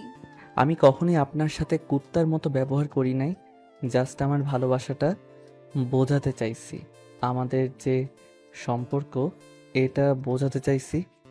কিসের আমাদের সম্পর্ক? আমাদের কোনো সম্পর্ক নেই। তুই টাকার লোভে আমাকে বিয়ে করেছিস। আপনার মতো কুৎসিত মন মানসিকতার একটা মেয়েকে আমি টাকার লগে কোনোদিনও বিয়ে করতাম না। যদি আমি একটু জানতে পারতাম যে আমার বিয়েটা আপনার সাথে, আমি কখনোই বিয়ে করতাম না। মুখে এইসব কথা বলাই যায়। আমার দুয়ারে একদিন আপনাকে আসতেই হবে, এই কথাটা আগে বলে গেলাম। এই কথা বলে আরিয়ান অফিস থেকে বের হয়ে গেল। তখন অফিসে আর সকল মেম্বার বিথিকে বলতে লাগলো, ম্যাম যা করলেন ঠিক করলেন না। কাজটা আরিয়ান খুব ভালো করে করে, ছেলেটাও খুব মেধাবী, তাকে এভাবে বের করে দেওয়া আপনার উচিত হয়নি। রেগে গিয়ে বিথি বলে, আমি কি করব না করব তোদের কাছ থেকে শিখতে হবে। তখন সবাই বলো, ম্যাম আপনার পারিবারিক সমস্যা অফিস পর্যন্ত নিয়ে আসার কোনো দরকার ছিল না, এতে করে অফিসের পরিবেশ নষ্ট হচ্ছে। আপনি অফিসের বস, আপনাকে দেখে সবাই শিখতেছে। বিথি কারোর সাথে কোনো কথা না বলে অফিস থেকে বের হয়ে তার বাবার বাড়িতে চলে যায়। বিথির মা তাকে দেখে জিজ্ঞেস করে, কিরে মা, এই অবস্থায় কোত্থেকে আসছিস? জামাই কই? আমার জামাই মরছে মা, ওর খবর আমার কাছে নেই। আমার মেজাজটা এমনি ভালো নাই, রুমে যাব। এভাবে কেন কথা বলতেছিস? কি হয়েছে? জানোয়ারকে আমি আমার অফিস থেকে বের করে দিয়েছি। এটা তুই কি করেছিস? এটা তোর বাবা শুনলে খুব রাগ করবে। আমার যেটা ভালো মনে হয়েছে আমি সেটাই করেছি। এটা কে কি মনে করলো না করলো তাতে আমার কিছুই যায় আসে না। আচ্ছা, ঠান্ডা মাথা কর, যা রুমে গিয়ে ফ্রেশ হয়ে ড্রেস চেঞ্জ করে নিচে আয়, খাবার দাও বার কর আগে, তারপর কথা হবে। খাবো না মা, পরে খাবো, আমি একটু একা। মাসুল, মাথা ঠান্ডা করে রুমে গিয়ে আরিয়ানকে ফোন দিয়ে শুনো কোথায়। আমি পারবো না মা, তোমার ইচ্ছা হয় তুমি ফোন করো। এই কথা বলে বিথির রুমে চলে গেল। বিথির মায়ের তখন খুব টেনশন হচ্ছিল, তাই সে আরিয়ানের কাছে ফোন দিল, অনেকবার ফোন দিল, কিন্তু আরিয়ান ফোন রিসিভ করলো না। আড়াল থেকে বিথির সব কিছু দেখতেছিল আর এটা শোনার চেষ্টা করতেছিল যে আরিয়ান কোথায় গেল। ফোন ধরলো না, খুবই টেনশন হচ্ছিল। তারপর বিথির রুমে গিয়ে ফোনটা হাতে নিয়ে আরিয়ানের এক বন্ধুর কাছে ফোন দিয়ে বিথি বলল, হ্যালো, আসসালামু আলাইকুম। আসসালামু আলাইকুম ভাবি, কি অবস্থা, কেমন আছেন?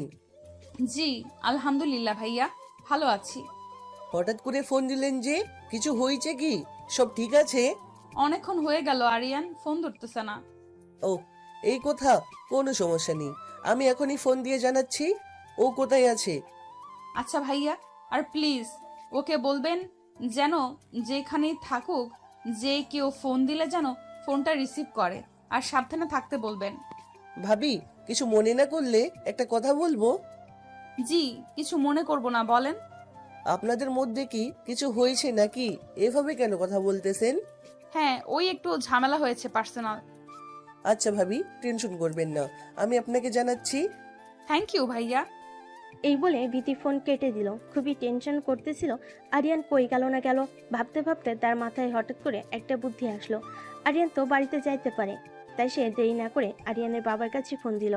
আরিয়ানের বাবা কল রিসিভ করে বলল, আঙ্কেল আসসালামু আলাইকুম। হেমা বলো, অনেকক্ষণ হয়ে গেল, তোমার দুইজনই তো অফিস থেকে আসতেছে না? আজ অফিসে কি অনেক বেশি কাজ করছো? কেন আঙ্কেল, আপনার ছেলে বাসায় যায়নি? না তো, কেন ও কি আগে বের হয়ে এসেছে তোমাকে রেখে? কি বদমাস ছেলেটা, কোনো রকমের বিবেক নেই। নতুন বউকে কেউ একা রেখে চলে আসে? কোনো সমস্যা নেই আঙ্কেল, ও তো অনেকক্ষণ আগেই বের হয়ে গেছে। ফোনটা বন্ধ, তাই ভাবলাম আপনাকে ফোন দিয়ে জানি ও কোথায় আছে। ও কি বলো, ফোনটা বন্ধ করে রেখেছে কেন? কাণ্ডজ্ঞান নেই ছেলেটার। আঙ্কেল, আমি আসলে বাড়িতে এসেছি। বাড়িতে গিয়েছে মানে? অফিসের কাজ শেষ করে বাড়িতে এসেছি। মা, তোমাদের মধ্যে আবার কিছু হয়েছে নাকি? আমাকে বলো। শুনেন আঙ্কেল, আপনার কাছ থেকে কিছু লুকাবো না। আপনার ছেলেকে আমি সাসপেন্ড করে দিয়েছি। কি বলো এটা বৌমা? তুমি এটা কি করেছো? কাজটা কিন্তু ঠিক করো নাই। আপনার ছেলের অনেক বেশি অহংকার, তার অহংকার আমি গুড়িয়ে দিয়েছি। সে আমাকে চ্যালেঞ্জ করেছে, সে নাকি আমার থেকে বড় কিছু হয়ে দেখাবে। তাই বলে তুমি এভাবে সাসপেন্ড করে দিবা? আমি বাধ্য হয়েছি। কে জানে রাগের মাথায় ছেলেটা কই গেল। আচ্ছা তুমি ফোন রাখো, আমি আরিয়ানের খোঁজ করি। এই বলে আরিয়ানের বাবা ফোন কেটে দিল। বিথির সাথে আর বেশি কথা বলল না। তারা সবাই মিলে আরিয়ানকে বহুবার ফোন দিল। আরিয়ান ফোন রিসিভ করলো না, ফোন সুইচ অফ বলল। আরিয়ানের বাবা সকল আত্মীয় স্বজন, বন্ধু বান্ধব সবাই কাছে ফোন দিল, কিন্তু কোনোভাবে আরিয়ানের খবর পাওয়া গেল না। বিথিও অনেকভাবে আরিয়ানের খবর নেওয়ার চেষ্টা করলো, কিন্তু কোনোভাবেই কোনো খবর মিলল না। এভাবে কেটে গেল 2 বছর। 2 বছর পর আরিয়ান বাড়িতে এসে বাড়ির দরজার কলিং বেল বাজালে আরিয়ানের মা দরজা খুলে আরিয়ানকে দেখে হামা করে কেঁদে উঠল। ছেলেকে জড়িয়ে ধরে পড়ল। এই 2টা বছর কই ছিলি বাবা? 2টা বছর কই ছিলাম আমি নিজেই জানি না। কিভাবে পারলি তুই আমাদের সবাইকে ছেড়ে 2টা বছর পার করে দিতে? কষ্ট তো হয়েছে, কিন্তু কিছু করার ছিল না। আমি নিরুপায় ছিলাম। এই মেয়েটার ওপর রাগ করে তুই আমাদের সবাইকে ভুলে গিয়েছিলিস? বাবা কই, মা আর বিথি ও কই থাকে? তোমাদের সাথে যোগাযোগ করে না? 2টা বছরে বিথি তোকে অনেক খুঁজেছে বাবা। মেয়েটা নিজের ভুল বুঝতে পেরেছিল। জীবনে কষ্ট না করলে বুঝছো মা, কোনো সফলতা পাওয়া যায় না। কি হয়েছিল তোর বাবা, সে কথা বল। ঢাকাতে ছিলাম মা। ঢাকাতে ছিলি, এত খোঁজাখুঁজি করার পরে তোর কোনো খোঁজ খবর পেলাম না। মা, মানুষ যদি হারিয়ে যায় তাহলে তাকে খুঁজলে পাওয়া যায়, কিন্তু কেউ যদি নিজের ইচ্ছায় লুকিয়ে থাকে তাকে কোনোভাবেই খুঁজে পাওয়া সম্ভব নয়। কি এমন হয়েছিল যে 2টা বছর আমাদের সবাইকে ছেড়ে আলাদা থাকতে হলো? মা, তোমার অহংকারী বড়লোক বৌমার অহংকার ভাঙাতে সাফল্য অর্জন করে নিয়ে আসলাম। মানে তোর কথার মানে বুঝলাম না। বিথি আমাকে বলেছিল আমার নাকি ওকে টেক্কা দেওয়ার মতো যোগ্যতা নেই, তাই আমি ওর যোগ্য হয়ে আসলাম। বাবা, বিথি 2 বছরে তোর জন্য অনেক বেশি ছটপট করেছে। মানুষ মাত্রই তো ভুল হয়।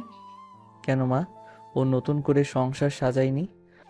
না, ওকে অনেকবার বলেছিলাম তুমি আবার তোমার নতুন জীবনটাকে নতুন করে শুরু করো। ও কি তোমাদের কথা শুনেনি? না, ও সব সময় বলেছে তোর জন্য শেষ পর্যন্ত অপেক্ষা করবে। ও আমাদের বাড়িতে আসে না? আসে, মাঝে মাঝে আমাদের খোঁজ খবর নিয়ে যায়। ছুটকি কোথায় মা? ও বিথিদের বাড়িতে গেছে। কেন? বিথিদের বাড়িতে কেন গেছে? কাল বিথির কোম্পানি নিলামে উঠতেছে। কি বললে, তাই নাকি? তার এত গর্ভের আর সোহাগের কোম্পানি নিলাম করে দিচ্ছে যে? জানি না, তবে ওর আর এসব করতে নাকি ভালো লাগে না। কাল আমি সেই বিথির কোম্পানি কিনে নিচ্ছি মা। বিথির কোম্পানি নিচ্ছিস মানে? এত টাকা তুই পাইলি কই? মা, তোমার ছেলে এখন আগের মতন নেই। 2টা বছর একটা মানুষকে পরিবর্তন করার জন্য অনেক কিছু। সবই বুঝলাম, কিন্তু তুই এত টাকা পাইলি কই? আর তুই কি করিস? মা, তোমার ছেলে এখন ঢাকার সবচেয়ে বিখ্যাত RS কোম্পানির বস। তোমার ছেলের আন্ডারে এখন বিথির মতো 5-10টা কোম্পানি থাকে। বাবা, আজ তোর জন্য গর্বে আমার বুকটা ফুলে উঠল। মা, দোয়া করো অহংকার এই মেয়েটার মুখের উপর যেন উচিত জবাব দিতে পারি। না বাবা, ওই মেয়েটা অনেক কিছু সহ্য করেছে এই 2 বছরে। ও চাইলে কিন্তু অন্য একটা ছেলের হাত ধরে চলে যেতে পারতো, কিন্তু চায়নি। তোর জন্য অপেক্ষা করেছে। সে নিজের ভুল বুঝতে পেরেছে। তোর আবার ওকে নতুন করে কাছে টেনে নেওয়া উচিত। মায়ের মুখে এমন কথায় আরিয়ান কিছু না বলে রুমে চলে গেল। রুমে গিয়ে সারা রাত ভাবলো বিথির কথা। আরিয়ান সিদ্ধান্ত নিল যা হওয়ার হয়েছে, বিথিকে আবার সে ঘরে তুলবে, তাদের সংসারটা আবার নতুন করে শুরু করবে। পরের দিন সকালে আরিয়ান রেডি হয়ে বিথির কোম্পানি নিলামের কনফারেন্সে যাওয়ার জন্য বের হলো। কনফারেন্সে যেতে যেতে অনেকটা লেট হয়ে গিয়েছিল। অনুষ্ঠানের ভিতর ঢোকার পরে আরিয়ান দেখলো সমস্ত লোকজন এসে বসে পড়েছে, তার জন্য সবাই অপেক্ষা করতেছে। তার আসাতে লেট হয়েছে। হাজার হাজার মানুষের মধ্যে বিথি আরিয়ানকে দেখে বলল, তুমি এতদিন কই ছিলে জানো? তোমাকে কত খুঁজেছি। কেন আমাকে খুঁজবে কেন? তোমার জীবন থেকে তো চলেই গিয়েছিলাম। জীবনটা আবার নতুন করে সাজিয়েছো নিশ্চয়ই। না, ওই শরীরে যে একবার টাচ করেছে, এই শরীরে অন্য কোনো পুরুষ আর কখনো টাচ করতে পারবে না। অহংকার ভেঙেছে তাইলে তোমার? তোমাকে হারানোর পর জীবনের মূল্য বুঝতে পারলাম। তোমাকে টেক্কা দেওয়ার জন্য জীবনের 2টা বছর লড়াই করলাম, এত তাড়াতাড়ি হার মেনে নিলে? আমার ভুল হয়ে গেছে, প্লিজ আমাকে ক্ষমা করে দিও। তোমার কাছে টেনে নাও। 2 বছরে মানুষের এত পরিবর্তন? তাদের কথা শেষ না হতেই বিথির সমস্ত লোকের মাঝে আরিয়ানকে জড়িয়ে ধরলো। জড়িয়ে ধরে ফুপিয়ে ফুপিয়ে কান্না করতে শুরু করলো। বুঝতে পেরে তাকে বুকে টেনে নিল। তারপর আরিয়ান বিথিকে জিজ্ঞেস করলো, হঠাৎ করে কোম্পানি নিলামে তোলার সিদ্ধান্ত নিলে যে? এর একমাত্র কারণ তোমাকে খুঁজে বের করা। তোমার কথার মানে বুঝলাম না। 2টা বছর তোমাকে অনেক খুঁজেছি, কোনোভাবে যখন তোমার খোঁজ মিলল না, তখন আমি এই সিদ্ধান্ত নিলাম। জানলে কিভাবে যে অনুষ্ঠানে আমি আসব? কারণ আমি এইভাবেই অনুষ্ঠানটা আয়োজন করেছিলাম, যেন দেশের আনাচে কানাচে সব জায়গায় এটা ছড়িয়ে পড়ে যে আমার কোম্পানি নিলামে উঠতেছে। এখনো কি এই সিদ্ধান্তই থাকবে নাকি সিদ্ধান্ত চেঞ্জ করবে? সিদ্ধান্ত আমার এটাই থাকবে, আমি কোম্পানি নিলাম করে দিব। চাইলে কিন্তু তুমি কন্টিনিউ করতে পারো। চাই না আমি কন্টিনিউ করতে। আমি সব কিছু ছেড়ে এখন তোমার বউ হয়ে সংসার করতে চাই। চলো অনুষ্ঠান শুরু করি। তার অনুষ্ঠান শুরু করলো।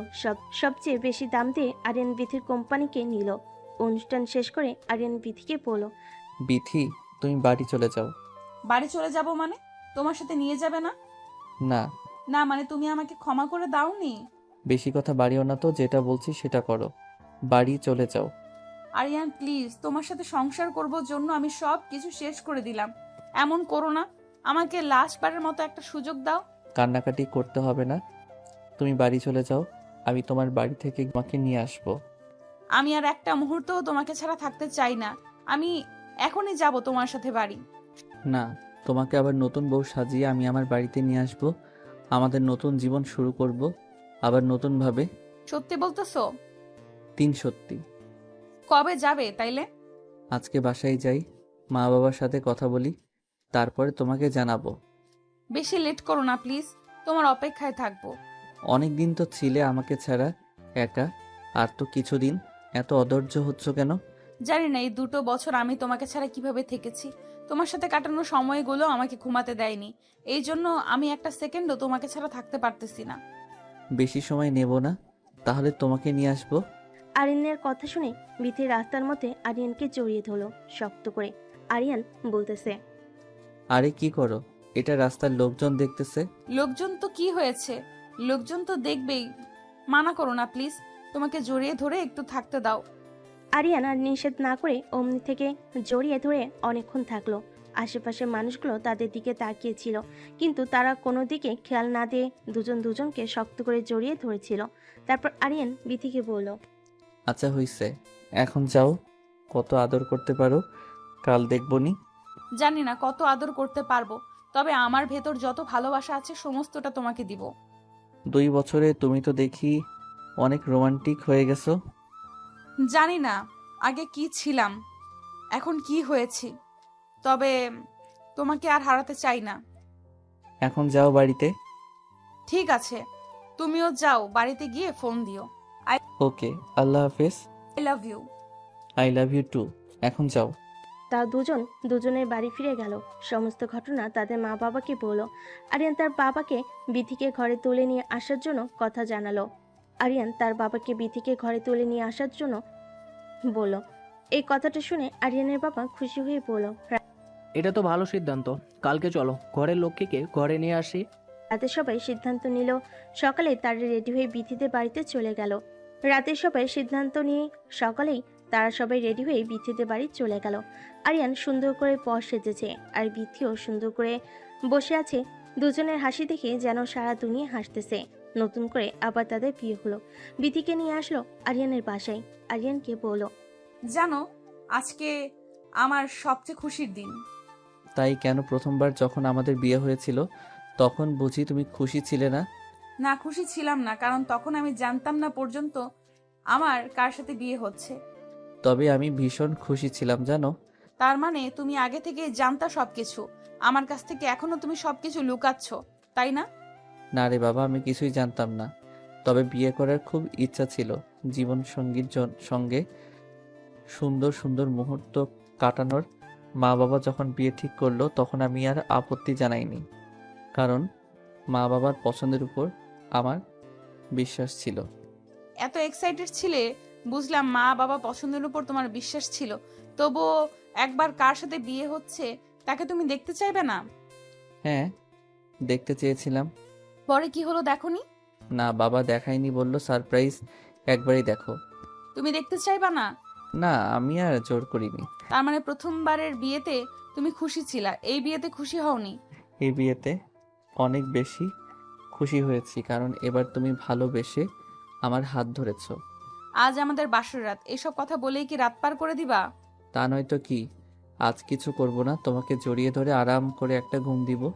বিথি তখন বলল, তোমার হচ্ছে, দাঁড়াও। আমি বউ সেজে এতক্ষণ বসে আছি তোমার অপেক্ষায়, আর তুমি এখন ঘুমাইবা না? ঘুমানোর জন্মের স্বাদ তোমাকে মিটিয়ে দিচ্ছি, তাড়াতাড়ি আমার কাছে আসো, আমাকে আদর করো। কিভাবে আদর করব তোমাকে? কেন তুমি জানো না? এর আগে কখনো আদর করনি? কথাটা শুনে আরিয়ান বিথিকে জড়িয়ে ধরে বিছানায় নিয়ে গেল। তারপর তার শরীর থেকে কাপড়টা খুলে বিছানার সাইডে রেখে দিল। লাইটটা অফ করে দিয়ে ঝাঁপিয়ে পড়লো, আটকালো না। তবে এর মধ্য থেকে অনেকবার জিজ্ঞেস করেছিল, তোমার কষ্ট হচ্ছে? কষ্ট হলে আমাকে বলতে পারো। কিন্তু বিথি বলল, না, আমার কষ্ট হচ্ছে না, তুমি তোমার সবটা দিয়ে আমাকে আদর করো। সারা রাতে এভাবে কাটার পর সকালে ঘুম থেকে উঠে বিথি বলল, আরিয়ান ওঠো, ফ্রেশ হবা না? অনেক বেলা হয়েছে। দেখো, সারাটা রাত অনেক কষ্ট করেছি, একটু ঘুমাইনি। এখন আমাকে ঘুমাতে দাও। যাও, তুমি ফ্রেশ হও। ইস, সারা রাত তুমি কি কষ্ট করলা শুনি? কতটা কষ্ট যে আমার হয়েছে এটা আমি বুঝছি। তোমার তো কিচ্ছু হয়নি, তুমি শুধু মজা নিয়েছো। লজ্জা নেই তোমার? না মুখে কিছু আটকায় না? ওঠো এখন। যাও, তুমি আগে ফ্রেশ হও, আমি আইতেছি। আমি যে কখন উঠছি তুমি জানো? উঠে ফ্রেশ হয়েছি, চোখ খুলে দেখো আমি শাড়ি পরেছি।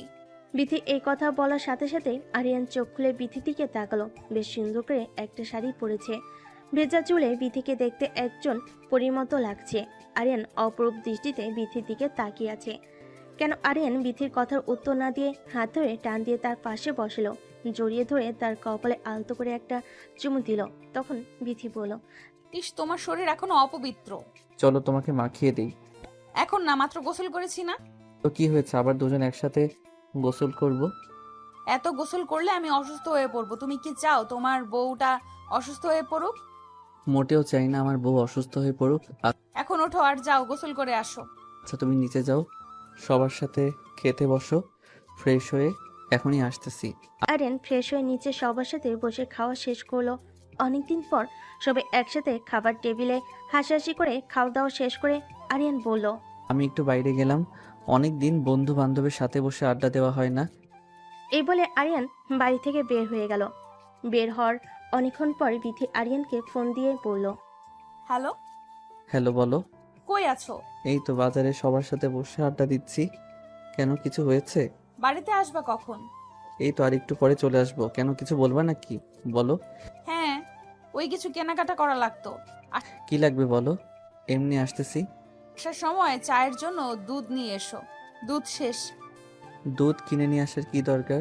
তুমি আছো না? তরকারি লবণও শেষ তরকারিতে, তাই কি দিব? লোকগিরির ভেতরে আছো, তাও আবার ফাজলামি করো না। আমার বউয়ের সাথে আমি ফাইজলামো করবো, তাতে লোকজনের কি? হইছে, এখন বেশি কথা না বলে যেটা বললাম সেটা করো। শোনো, আজ বাড়িতে আমার একটা ফ্রেন্ড যাবে, রান্না বান্না একটু আগে থেকে গুছিয়ে রেখো। আচ্ছা, কোনো সমস্যা নেই, মনে করে আসার সময় দুধ নিয়ে এসো কিন্তু। ওকে। দুজনেই কথা বলা শেষ করলো। এদিকে বিথি আরিয়ানের বন্ধুর জন্য কিছু খাবার দাবারের আয়োজন করলো। একটু পর আরিয়ান তার বন্ধুকে নিয়ে বাড়িতে আসলো, চা নাস্তা খাইয়ে দিল। বিথি বসার রুমে ওরা তিনজনে বসে আড্ডা দিচ্ছিল। বিথি আরিয়ান, আরিয়ানের বন্ধু বিথিকে বলল, তা ভাবি, আপনার এত বড় কোম্পানি বিক্রি করে দিয়ে এভাবে সংসারে মনোযোগ দেন যে? করলাম তো অনেক দিন, তাই ভাবলাম এখন সব কিছু বাদ দিয়ে মন দিয়ে সংসার করি। তো মিষ্টি খাওয়াবেন কবে? মিষ্টি মানে বুঝলাম না। অনেক দিন তো হলো আপনাদের বিয়ের, বেবি নেবেন না? অনেক দিন হইল, আর কোথায় তোমার বন্ধুকে তো সেইভাবে কাছেই পাইলাম না। কাছে পাইলে না মানে? এখনো তো কাছেই আছি বেবি নেওয়ার জন্য, আবার কত কাছে থাকতে হয়। ঠিকই তো বলেছে ভাবি। আরিয়ান কি আপনাকে বাবু দেওয়ার কাজ করতেছে না? কাজ করতেছে না মানে? কাজ একটু বেশি করতেছে। তাই নাকি? তাহলে এতদিন হয়ে যাওয়ার কথা। না, একটু পরেই ব্যবস্থা নেব। আগে আমরা তো একটু সময় কাটাই। সময় তো অনেক কাটানো হলো, এখন সদস্য কথাটা মাথায় রাখলাম। ভাবি, আপনার বয়স কত? চলতেছে কেন? কি বলেন, 25 চলে? কি বলে এসব? 25 চলে তোমার বয়স? কি ব্যাপার, তোমরা দুজনেই আমার বয়স শুনে এত অবাক হলে কিসের জন্য?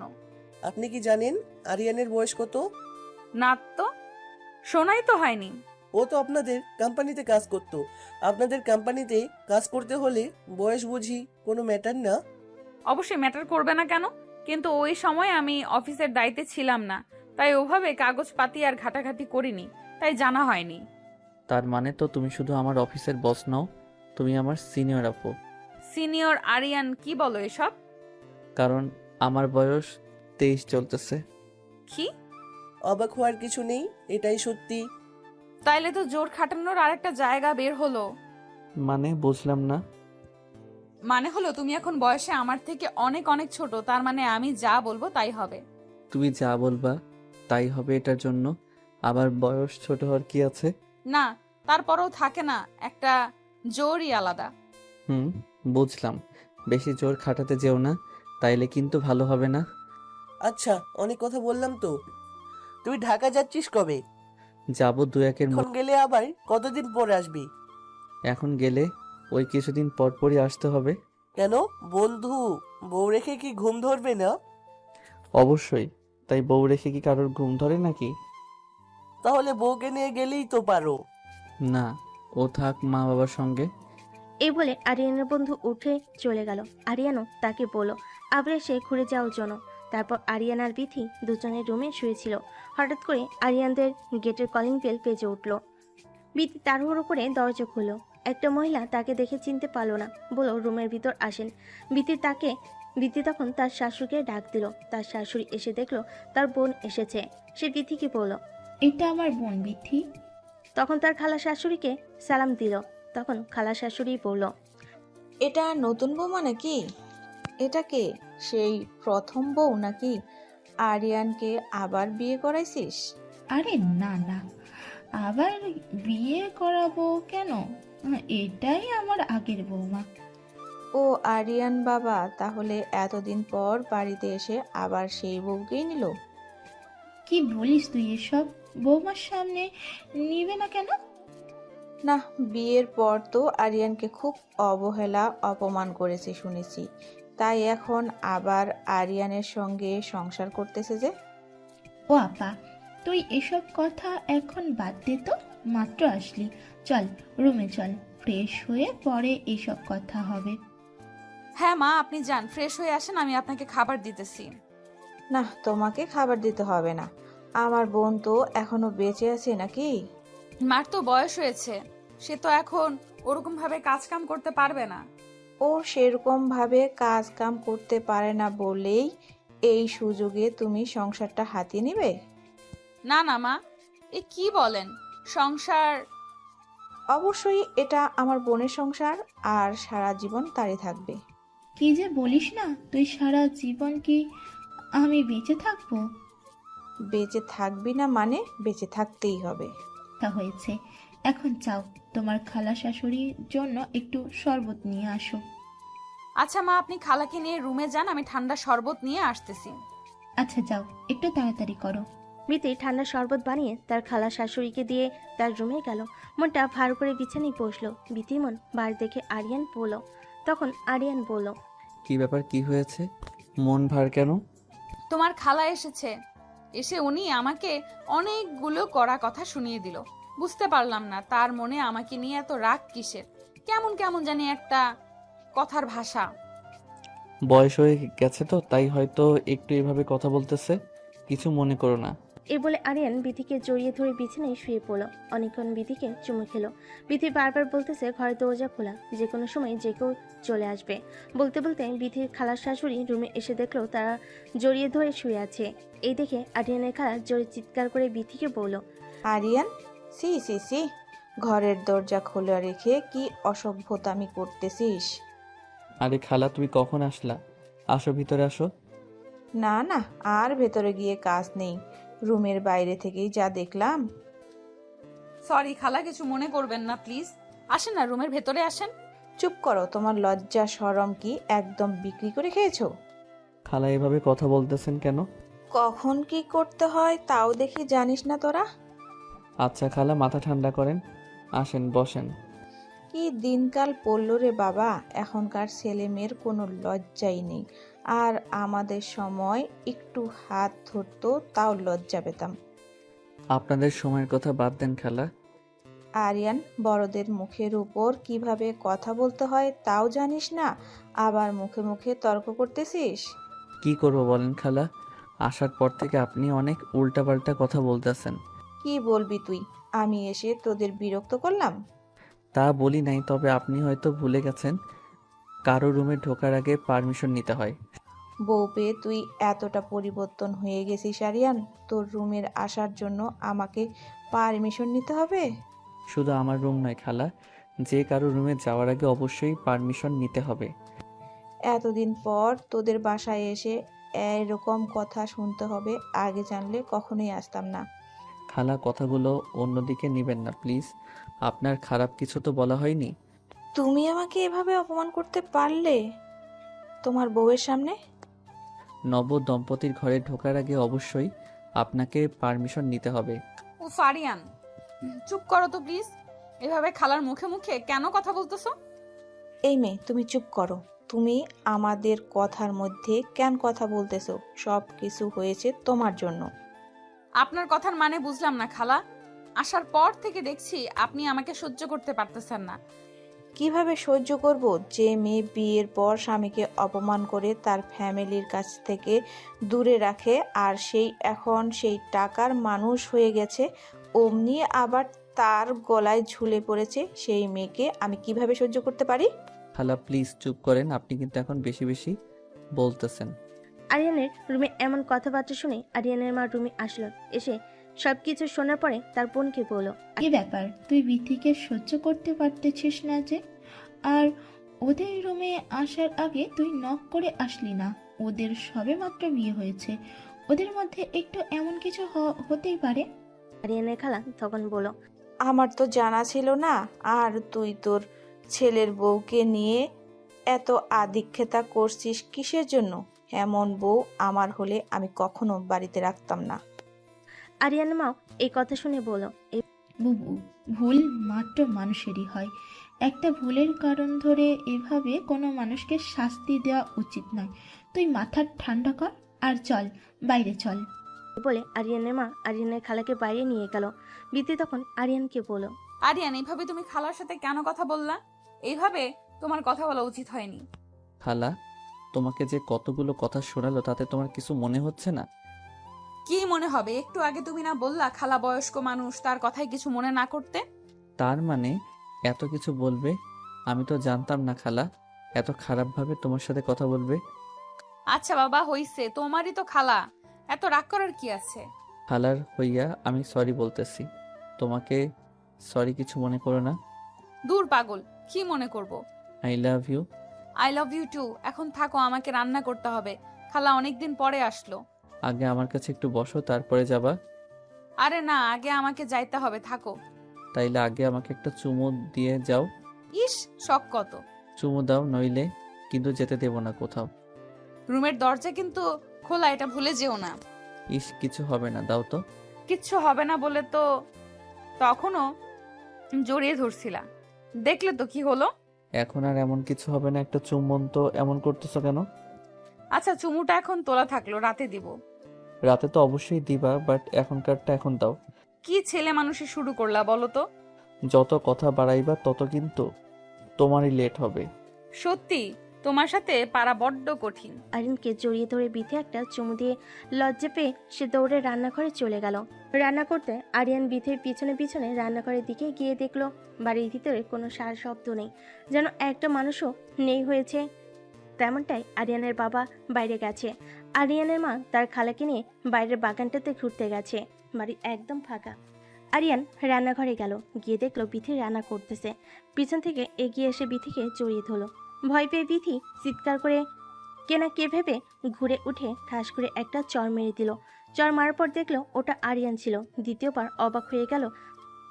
অবাকে আরিয়ানকে বলল, আরে আরিয়ান, তুমি? হ্যাঁ আমি। তুমি কি ভেবেছিলে দিনের উপরে বাড়িতে চোর ঢুকেছে? তা নয়, কিন্তু তুমি তো মাত্রই রুমে ছিলা। রুমে ছিলাম তো কি হয়েছে? শোনো, আমার কি পা নেই? আমি কি হেঁটে আসতে পারি না? পা আছে বুঝলাম, কিন্তু এইভাবে চোরের মতো লুকিয়ে লুকিয়ে রান্নাঘরে ঢোকার কি আছে? তাই বলে তুমি আমাকে এইভাবে চর দিবা? সরি, আমি বুঝতে পারিনি। মেয়ে মানুষের হাতের চর এত জোরে হয় কিভাবে? ব্যথায় আমার সারা শরীর কাঁপতেছে। আমি ভাবলাম কে না কে, তাই একটু জোরে চড় মেরেছি। তোমার সাথে কোনো কথা নেই, যাও একটু রোম্যান্স করবো, এর উপায় নেই। আচ্ছা বাবা, হয়েছে তো, বুঝতে পারি নাই। নেক্সট টাইম আর এমন হবে না। নেক্সট টাইম তোমার এমন হবে না? আবার কি? আমি তেমন করব না? মানে কি, একটা চড় মেরেছি বলে কি তুমি কখনো আর আমার সাথে রোম্যান্স করবা না? জি হ্যাঁ, তোমার সাথে রোম্যান্স করতে চাই। পরে আবার দেখা গেল কখন না জানি আমার মাথা ফাটিয়ে দিলা। না, মাথা ফাটাবো না, আমি এত ডাকাত না। সেটা দেখতেই পারলাম। তুমি কি? আরিয়ান বাচ্চাদের মতো করে কান্না করতে শুরু করলো। বিথি বারবার সরি বলল, কিন্তু আরিয়ান কিছু শুনলো না। একটু রাগ দেখে রুমে চলে গেল। বিথিও রান্না বান্না বাদ দিয়ে পিছনে পিছনে পাইনি চলে গেল। ভুল হয়ে গেছে। রুমে চলে যাবার পর অনেক করে সে বিথির সাথে কথাই বলো না। বিথি যেদিকে যায় আরিয়ান বিথির দিক থেকে মুখ ঘুরিয়ে নেয়। রাগ ভাঙাবে কিভাবে এটা বুঝতে না পেরে বিথি আরিয়ানকে বুকে জড়িয়ে ধরে বাচ্চাদের মতো করে মাথায় হাত বোলাতে বোলাতে বলে, আমার ভুল হয়ে গেছে, আমি বুঝতে পারি নাই। নেক্সট টাইম থেকে আর কখনো এমন হবে না। আরিয়ান তখন হেসে উঠল। মনে থাকে যেন, নেক্সট টাইম এমন কখনো করবা না। এ বলে আরিয়ান বিথিকে আরো শক্ত করে জড়িয়ে ধরল। বিথি তখন আরিয়ানের হাত সরিয়ে দিয়ে বলল, আচ্ছা হয়েছে, এখন ছাড়ো। কেন ছাড়বো কেন? আমার এখনো ব্যথা কমে নাই। ব্যথা কমে নাই যেহেতু, তাহলে মলম দিতে হবে। মলম দিতে হবে না, তুমি জড়িয়ে ধরে থাকো, তাইলে ঠিক হয়ে যাবে। আচ্ছা, এই কথা এখন বুঝলাম, সবই তোমার ধান্দা ছিল, তাই না? ও নিজেই আমাকে মারলা, আবার নিজেই এখন ধান্দা বলতেছো? তা নয় তো কি শুনি। তুমি পেছনে পেছনে কেন রান্নাঘরে গেছো? কেন? আবার আমার বউটা একা একা রান্না করবে, তাই তো আমি একটু হেল্প করতে গেলাম। যে আপনাকে হেল্প করতে পারবে না, আপনি রুমে গিয়ে রেস্ট করেন। এমনিতেই আমাকে মেরেছো, তারপর আবার আমাকে রুমে একা একা রেখে চলে যাচ্ছ। আমি তোমার বড়, তুমি আমার জুনিয়র, তো একটু একটু বড় আপুদের হাতের চর খেতেই হয়। তাই না? বড় আপুদের চর খেতে হয়। তখন আরিয়ান বিথিকে জড়িয়ে ধরে বিথির ঠোঁট তার ঠোঁটের ভিতর নিল। বিথির চোখ বন্ধ করে থাকলো। আরিয়ান ললিপপের মতো করে বিথির ঠোঁট চুষে চুষে খাচ্ছিল। বিথির শরীরে যেন তখন কোনো শক্তি কাজ করতেছিল না। সে কিছু না বলে চুপ করে দাঁড়িয়ে রইল। বিথি কিছু বলছে না বলে আরিয়ান অনেকক্ষণ বিথির ঠোঁট তার দখলে রাখলো। একটা সময় পর আরিয়ান হাত দিয়ে বিথির কাপড় খুলতে লাগলো। তখন বিথি আরিয়ানের হাত সরিয়ে দিয়ে লজ্জা পেয়ে দূরে গিয়ে দাঁড়ালো। আরিয়ান তখন বলল, কি ব্যাপার, এভাবে সরে গেলে যে? এটা কি করছো তুমি সোনা? কি আবার করছি? আমি তোমার ছোট না, তোমার জুনিয়র তো। ছোটদের এরকম আবদার একটু মেনে নিতেই হয়। ইস, আসছে ছোট, কিসের ছোট তুমি শুনি? যাবো বাবা, একটু আগেই তো তুমি বললে আমি নাকি তোমার জুনিয়র। অবশ্যই তুমি আমার জুনিয়র। তোর জুনিয়র যখন, তাহলে জুনিয়রদের এরকম দুষ্টামি মেনে নিতেই হবে আপু। দেখো কি যে বলো না এসব। লজ্জা পেয়ে বিথি রুম থেকে বের হয়ে আবারও রান্নাঘরে গেল। রান্নাবান্না শেষ করে সবাই মিলে খাওয়া দাওয়া করলো। খাবার টেবিলে বিথির খালা শাশুড়ি বিথিকে বলল, অনেক দিন তো হলো তোমাদের বিয়ে, এখন কি বাচ্চা কাচ্চা নিবে না? যে খালা আমাকে বলছেন? হ্যাঁ, তোমাকেই বলছি। তুমি ছাড়া এখানে আর কে আছে বাচ্চা কাচ্চা নেওয়ার মতো? ইনশাল্লাহ খালা, আল্লাহ যখন দিবে তখনই তো হবে। আল্লাহ তো দিবেই, তাই বলে কি তোমরা চেষ্টা করবে না? আপনার কথা মাথায় রাখলাম খালা। সুখবরটা তাড়াতাড়ি দিও, বাড়ির মঙ্গল হবে। বাচ্চা হওয়ার সাথে আবার বাড়ির মঙ্গলের কি আছে? অবশ্যই মঙ্গলের ব্যাপার আছে। যে বাড়িতে বাচ্চা কাচ্চা নেই সে বাড়িতে কখনো মঙ্গল নেই। ও আচ্ছা, বুঝলাম। আপনাদের সব পুরনো দিনের চিন্তা ভাবনা তো। কথা বলতে বলতে সবাই খাওয়া দাওয়া শেষ করলো। যার যার মতো রুমে চলে গেল। আরিয়ান বিথিকে আবার রাতে ধরলো। সারা রাত বিথিকে অনেক আদর করলো। বিথি অনেকটা অসুস্থ হয়ে পড়েছিল। সকালে ঘুম থেকে উঠতে তার একটু দেরি হয়ে গেল। তার খালা শাশুড়ি উঠে দেখে বিথি এখনো ঘুম থেকে ওঠেনি। এটা দেখে সে বিথির দরজার কাছে যায় আর ডাকা শুরু করে। বিথির দরজা খুলে দিলে তার খালা শাশুড়ি দেখে বিথির কাপড় চোপড় এলোমেলো হয়ে আছে। তার খালা শাশুড়ি রেগে গিয়ে বলল, এ কি অবস্থা তোমার? আর কি অবস্থা তোমার জামা কাপড়ের? এইভাবে দরজা খুলে দিতে লজ্জা করলো না তোমার? সরি খালা, আমি একটু অসুস্থ তো তাই বুঝতে পারিনি। অসুস্থ আর বুঝতে পারবো নাই মানে? কয়টা বাজে এটা খেয়াল আছে তোমার? এখনো ঘুম থেকে উঠো নাই যে? আমি এখনই ফ্রেশ হয়ে নিচে আসতেছি। ফেস তো হতেই হবে, যে অবস্থা দেখতেই তো পারতেছি। আপনি যান, আমি এখন আসতেছি। গোসল করে ভালোভাবে নিচে আসো। জি আচ্ছা। লজ্জা পেয়ে বিথি তাড়াহুড়ো করে গোসল করতে গেলে গোসল করে সে নিচে গেল। নিচে যাওয়ার পর তার খালা শাশুড়ি তাকে অনেক নোংরা নোংরা কথা শোনালো। বিথি অনেক কান্না শুরু করলো। আরিয়ান তাদের চেঁচামেচি শুনে নিচে গিয়ে দেখলো বিথি কান্না করতেছে। সে তার খালাকে বলল, খালা, আপনি আসার পর থেকে দেখতেছি বিথিকে আপনি সহ্য করতে পারতেছেন না কেন, কি সমস্যা? খালা তখন বলে উঠল, কত বেলা হয়ে গেছে, এখনো ঘুম থেকে উঠুনি যে? আরিয়ান তখন বলল, খালা, ও অসুস্থ, এই জন্য উঠতে দেরি হয়েছে। তা কালকেই তো দেখলাম ভালো রাতের মধ্যে আবার অসুস্থ হয়ে পড়লো কিভাবে? অসুস্থ মানুষ কখন কিভাবে হবে এটা কি বলে কয়ে আসে? ওহো আরিয়ান, চুপ করো তো প্লিজ। তুমি চুপ করো, তুমি যাও রুমে যেয়ে চুপচাপ শুয়ে থাকো। রুমে গিয়ে শুয়ে থাকবে মানে? রান্না বান্না কে করবে? কে করবে? আবার মা করবে। বিথি অসুস্থ, অসুস্থ শরীর নিয়ে কেউ এখন রান্না বান্না করবে? তোর মা বয়স্ক মানুষ, তোর বউকে রুমে শুইয়া রাইখা তোর মাকে দিয়ে কাজ করাবি? ওহ বুবু, তুই কি শুরু করলি বলতো? বিথি অসুস্থ, তুই কি কথা বলতে পারছিস না? অসুস্থ হলে শুয়ে থাকতে হয় না, তাহলে অসুখ আরো বেশি হয়ে কাজ কাম করবে, খাওয়া দাওয়া করে ওষুধ পানি খাইলেই তো অসুখ ঠিক হয়ে যায়। সব সময় শরীর একরকম থাকে না খালা। আরিয়ান তুমি রুমে যাও তো। মা, তুমি খালাকে কিছু বলো, এভাবে কথায় কথায় বিধির ভুল ধরা বন্ধ করতে বলো প্লিজ। বলে আরিয়ান বিথিকে নিয়ে রুমে চলে গেল। রুমে গিয়ে বিথিকে বিছানায় শুয়ে দিল। আরিয়ান ফ্রেশ হয়ে এসে বিথির মাথা টিপে দিচ্ছিল। বেচারা খুব মন খারাপ ছিল। আরিয়ান এটা বুঝতে পারলো। কি বলবে ভাষা খুঁজে পাচ্ছিল না। তখনই আরিয়ানের মা আসলো, এসে বিথিকে বলল, মা, কিছু মনে করো না, তোমার খালার অনেক বয়স হয়ে গেছে তো, ওর মাথাও ঠিক নেই, তাই কখন কার সাথে কিভাবে কথা বলতে হয় এটাও বুঝতে পারে না। তুমি কিছু মনে করো না মা, 2 দিনের মধ্যে চলে যাবে। বিথি বলল, না না মা, কি যে বলেন, আমি কিছু মনে করিনি। খালা বয়স্ক মানুষ, ভুল ত্রুটিতে ধরবেই। আমি জানি তোমার অনেক অভিমান হয়েছে। না মা, এমন কিছু না, আমারই তো ভুল, আজ অনেকটা লেট হয়ে গেল। কোনো লেট হয়নি, তোমার শরীর খারাপ বেশ করেছো, শুয়ে আছো, শুয়ে থাকো, আমি খাবার তোমার রুমে পাঠিয়ে দিব। মা, আপনি রান্না করবেন কেন? আমি রান্না করতেছি। চুপচাপ শুয়ে থাকো, বেশি পাকনা পাকনা কথা বলো না। আমি কি রান্না বান্না করতে পারি না, নাকি আমি রান্না করতে পারি? আমি কখন থেকে তাকে এই কথাটাই বোঝানোর চেষ্টা করতেছি, কিন্তু তোমার বৌমা তো জেদি, কিছু বুঝতেছে না। বুঝবে না মানে? তুই বোঝা, ও যেন রুম থেকে বের না হয়, তুই ওর পাশে বসে থাক। আরিয়ানের মা রুম থেকে বের হয়ে যাওয়ার পর তার খালা আসলো, রুমে এসে বিথিকে বলল, বিথি বলল। আরিয়ানের খালা রুম থেকে বের হয়ে যাওয়ার পর আরিয়ান বিথিকে বলল, কাল ভেবে নিতে বললাম, তোমার কি আজকেই বাচ্চা কাচ্চা হয়ে গেল নাকি? শরীর খারাপ করতেছে।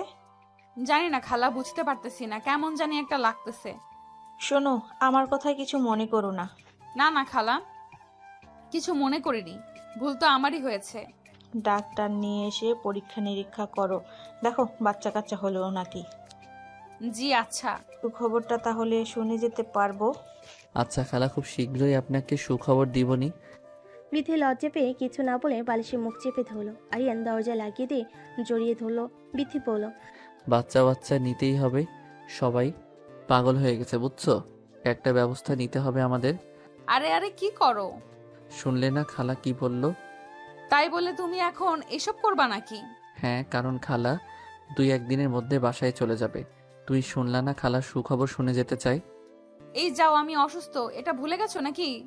ব্যথা দিব না, আস্তে আস্তে আদর করব।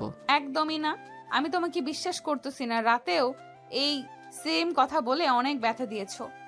বেশি চিল্লা পিল্লা করলে, বেশি নড়াচড়া করলে তো ব্যথা লাগবেই। তোমাদের আবার কিসের ব্যথা, কত কষ্ট যে আমাদের হয় এটা আমরা বুঝি। ইস, কি কথা, তোমাদের কি ব্যথা হয় না শুনি? আমাদেরই তো ব্যথা, তোমরা তো শুধু শুয়ে থাকো আর যত কষ্ট আমাদের করতে হয়। লজ্জাহীন ছেলে, যাও দরজা খুলে দিয়ে আসো। আচ্ছা, শুয়ে একটু রেস্ট করো, রাতে ব্যবস্থা করতেছি। একদমই বাড়াবাড়ি করলে তোমাকে বাইরে রেখে দরজা লাগিয়ে রাতে ঘুম পারবো। তারা রুমের ভিতর অনেকক্ষণ হাসাহাসি করে মজা করলো। আরিয়ানের মা রান্না করে বিথিকে রুমে খাইয়ে দিতে গেলে বিথি খাবার খাচ্ছিল আর আরিয়ানকে বলতেছিল, সত্যি তোমার মা অনেক ভালো মনের মানুষ, আমাকে একদম মেয়ের মতো করে ভালোবাসে, কত যত্ন করে। আমি বলো। আরিয়ান বিথির কথা শুনতেছিল আর থেকে থেকে খাবার খাইয়ে দিচ্ছিল। খাওয়া শেষ করে আরিয়ান বিথিকে ওষুধ খাইয়ে দিল। আরিয়ান বলল, আজ তোমাকে নিয়ে একটু বাইরে হাঁটতে যাব, অনেক দিন হয়েছে বাইরে যাওয়া হয় না। বাইরে কই যাইবা? বাইরে আবার কোথায়, রাস্তায় যাব, তোমাকে নিয়ে একটু ঘুরবো। ভালো হবে, আমারও বাড়িতে আর ভালো লাগতেছে না। আচ্ছা, তুমি নীল রঙের শাড়িটা শাড়ি পরবো? আমি তো শাড়ি পরে বের হতে পারি না। আমি আছি না, তোমার কোনো সমস্যা হবে না। আচ্ছা, পরবো নি। বিকেল হয়ে গেল। আরিয়ান বিথিকে রেডি হতে বলে আরিয়ান রেডি হয়ে রুমে এসে দেখলো বিথি এখনো পর্যন্ত রেডি হয়নি, সে কাপড় পরতে পারতেছে না। আরিয়ান খুব যত্ন করে কাপড় পরিয়ে দিল, তারপর দুজনে মিলে বের হয়ে একটা রিক্সা নিল। কিন্তু বিথি শাড়ি পরে রিক্সাতে উঠতে পারতেছিল না। তখন আরিয়ান বিথিকে কোলে তুলে নিয়ে রিক্সাতে বসিয়ে দিল। তারপর তারা অনেক ঘোরাঘুরি করলো, অনেক কিছু খাওয়া দাওয়া করলো, অনেক সুন্দর সুন্দর ছবি উঠালো। সন্ধ্যার আগ দিয়ে তার রেস্টুরেন্টে খাওয়া দাওয়া করে বাড়ির সবার জন্য খাবার নিয়ে আসলো। বাড়িতে আসার পর অফিস থেকে আরিয়ানের কাছে ফোন আসলো। হ্যালো জাবির, বল কি অবস্থা? এই তো অবস্থা ভালো, তোমার কি অবস্থা? এই তো ব্রাদার, ভালো। হ্যাঁ, অনেকদিন হয়ে গেল বাড়িতে গেছো, আর আসতে ইচ্ছে করছে না নাকি? যেতে তো হবেই, একটু কাজ কাম করলাম তো, তাই ব্যস্ত ছিলাম। ফোন দাও না, আর খোঁজ খবরও নাও না। তোমার ভাবিকে নিয়ে আজকে একটু বের হয়েছিলাম। ও ভাই, আচ্ছা, তাহলে বউকে নিয়ে তুমি আনন্দ মস্তি করতেছো, এই জন্য আর অফিসের খবর নেই? তা না, কিন্তু আমি তো দায়িত্ববান মানুষের কাছেই দায়িত্ব দিয়ে এসেছি। তা ভাইয়া একা একাই বিয়ে শাদী করলা? আমাদের জন্য একটা মেয়েকে দেখো। আমার পছন্দের মেয়েকে কি আর তুমি বিয়ে করবে ভাই? কেন বিয়ে করব না? যা আমরা তো পছন্দের কোনো মেয়ে নাই। আচ্ছা, বললা যখন খোঁজখবর নিয়ে জানাবো। তো ভাই খুশির মিষ্টি খাওয়াইবা কবে? কি রে ভাই, যেখানে যাই শুধু এই একই কথা বলে, এছাড়া কি কোনো কথা নেই? এছাড়া কি কথা থাকবে? বিয়ের আগে সবাই বলে বিয়ে করবি কবে, বিয়ের পরে বলবে বাচ্চা কাচ্চা হবে কবে, বাচ্চা কাচ্চা হওয়ার পরে আবার তখন সবাই বলবে বাচ্চা কাচ্চার বিয়ে শাদী দিবা কবে। এরকমটাই তো হয়। ঠিক বলেছিস ভাই, রাস্তাঘাটে বের হওয়া যায় না। হ্যাঁ, তো লোকজন তো ঠিকই বলে অনেক দিন তো হয়ে গেল, এখন বাচ্চা কাচ্চা নিলেই তো পারো। হ্যাঁ, তাই ভাবতেছি, ওটাই করতে হবে। তো ভাবি ভালো আছে না? হ্যাঁ, আলহামদুলিল্লাহ আছে ভালো। আচ্ছা, অনেক কথা বললাম, আসল কথা বলতেই ভুলে গেছি। কি কথা বল।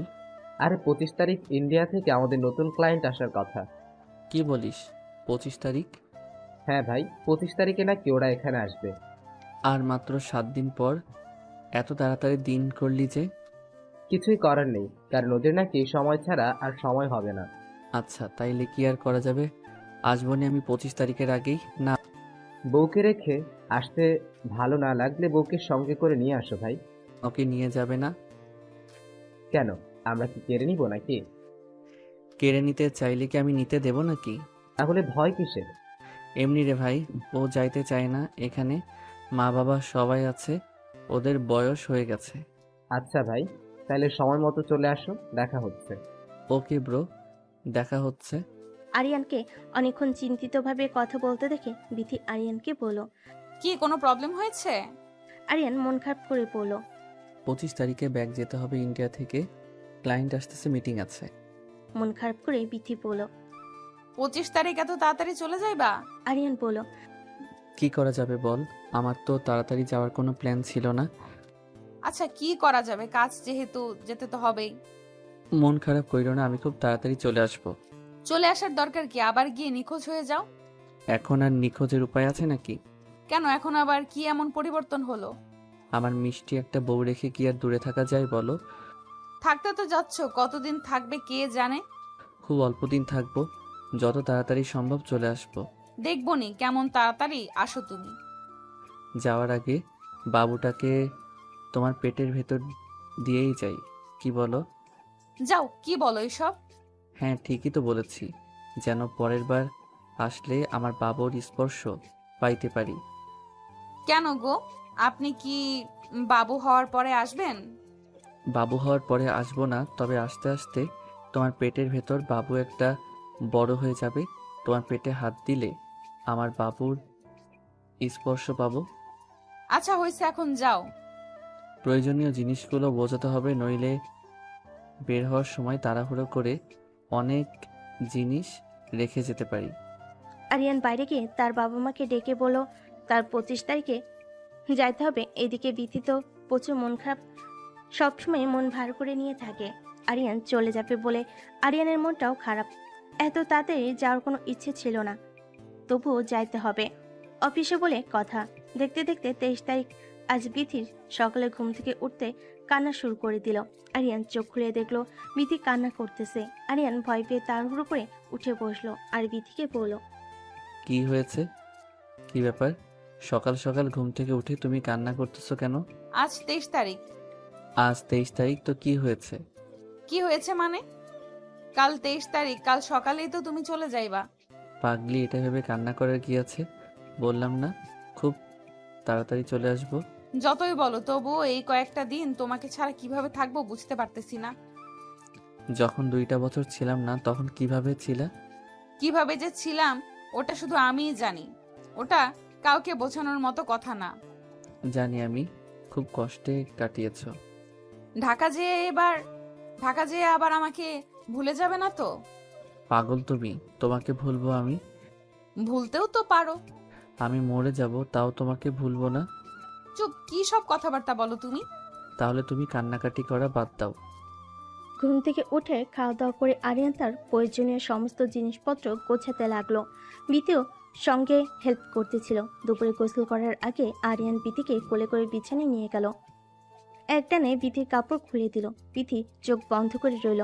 আরিয়ান আস্তে আস্তে বিথির ব্লাউজের বোতাম খুলতে লাগলো। তারপর সারা শরীর থেকে জামা কাপড় খুলে ফেলে দিল।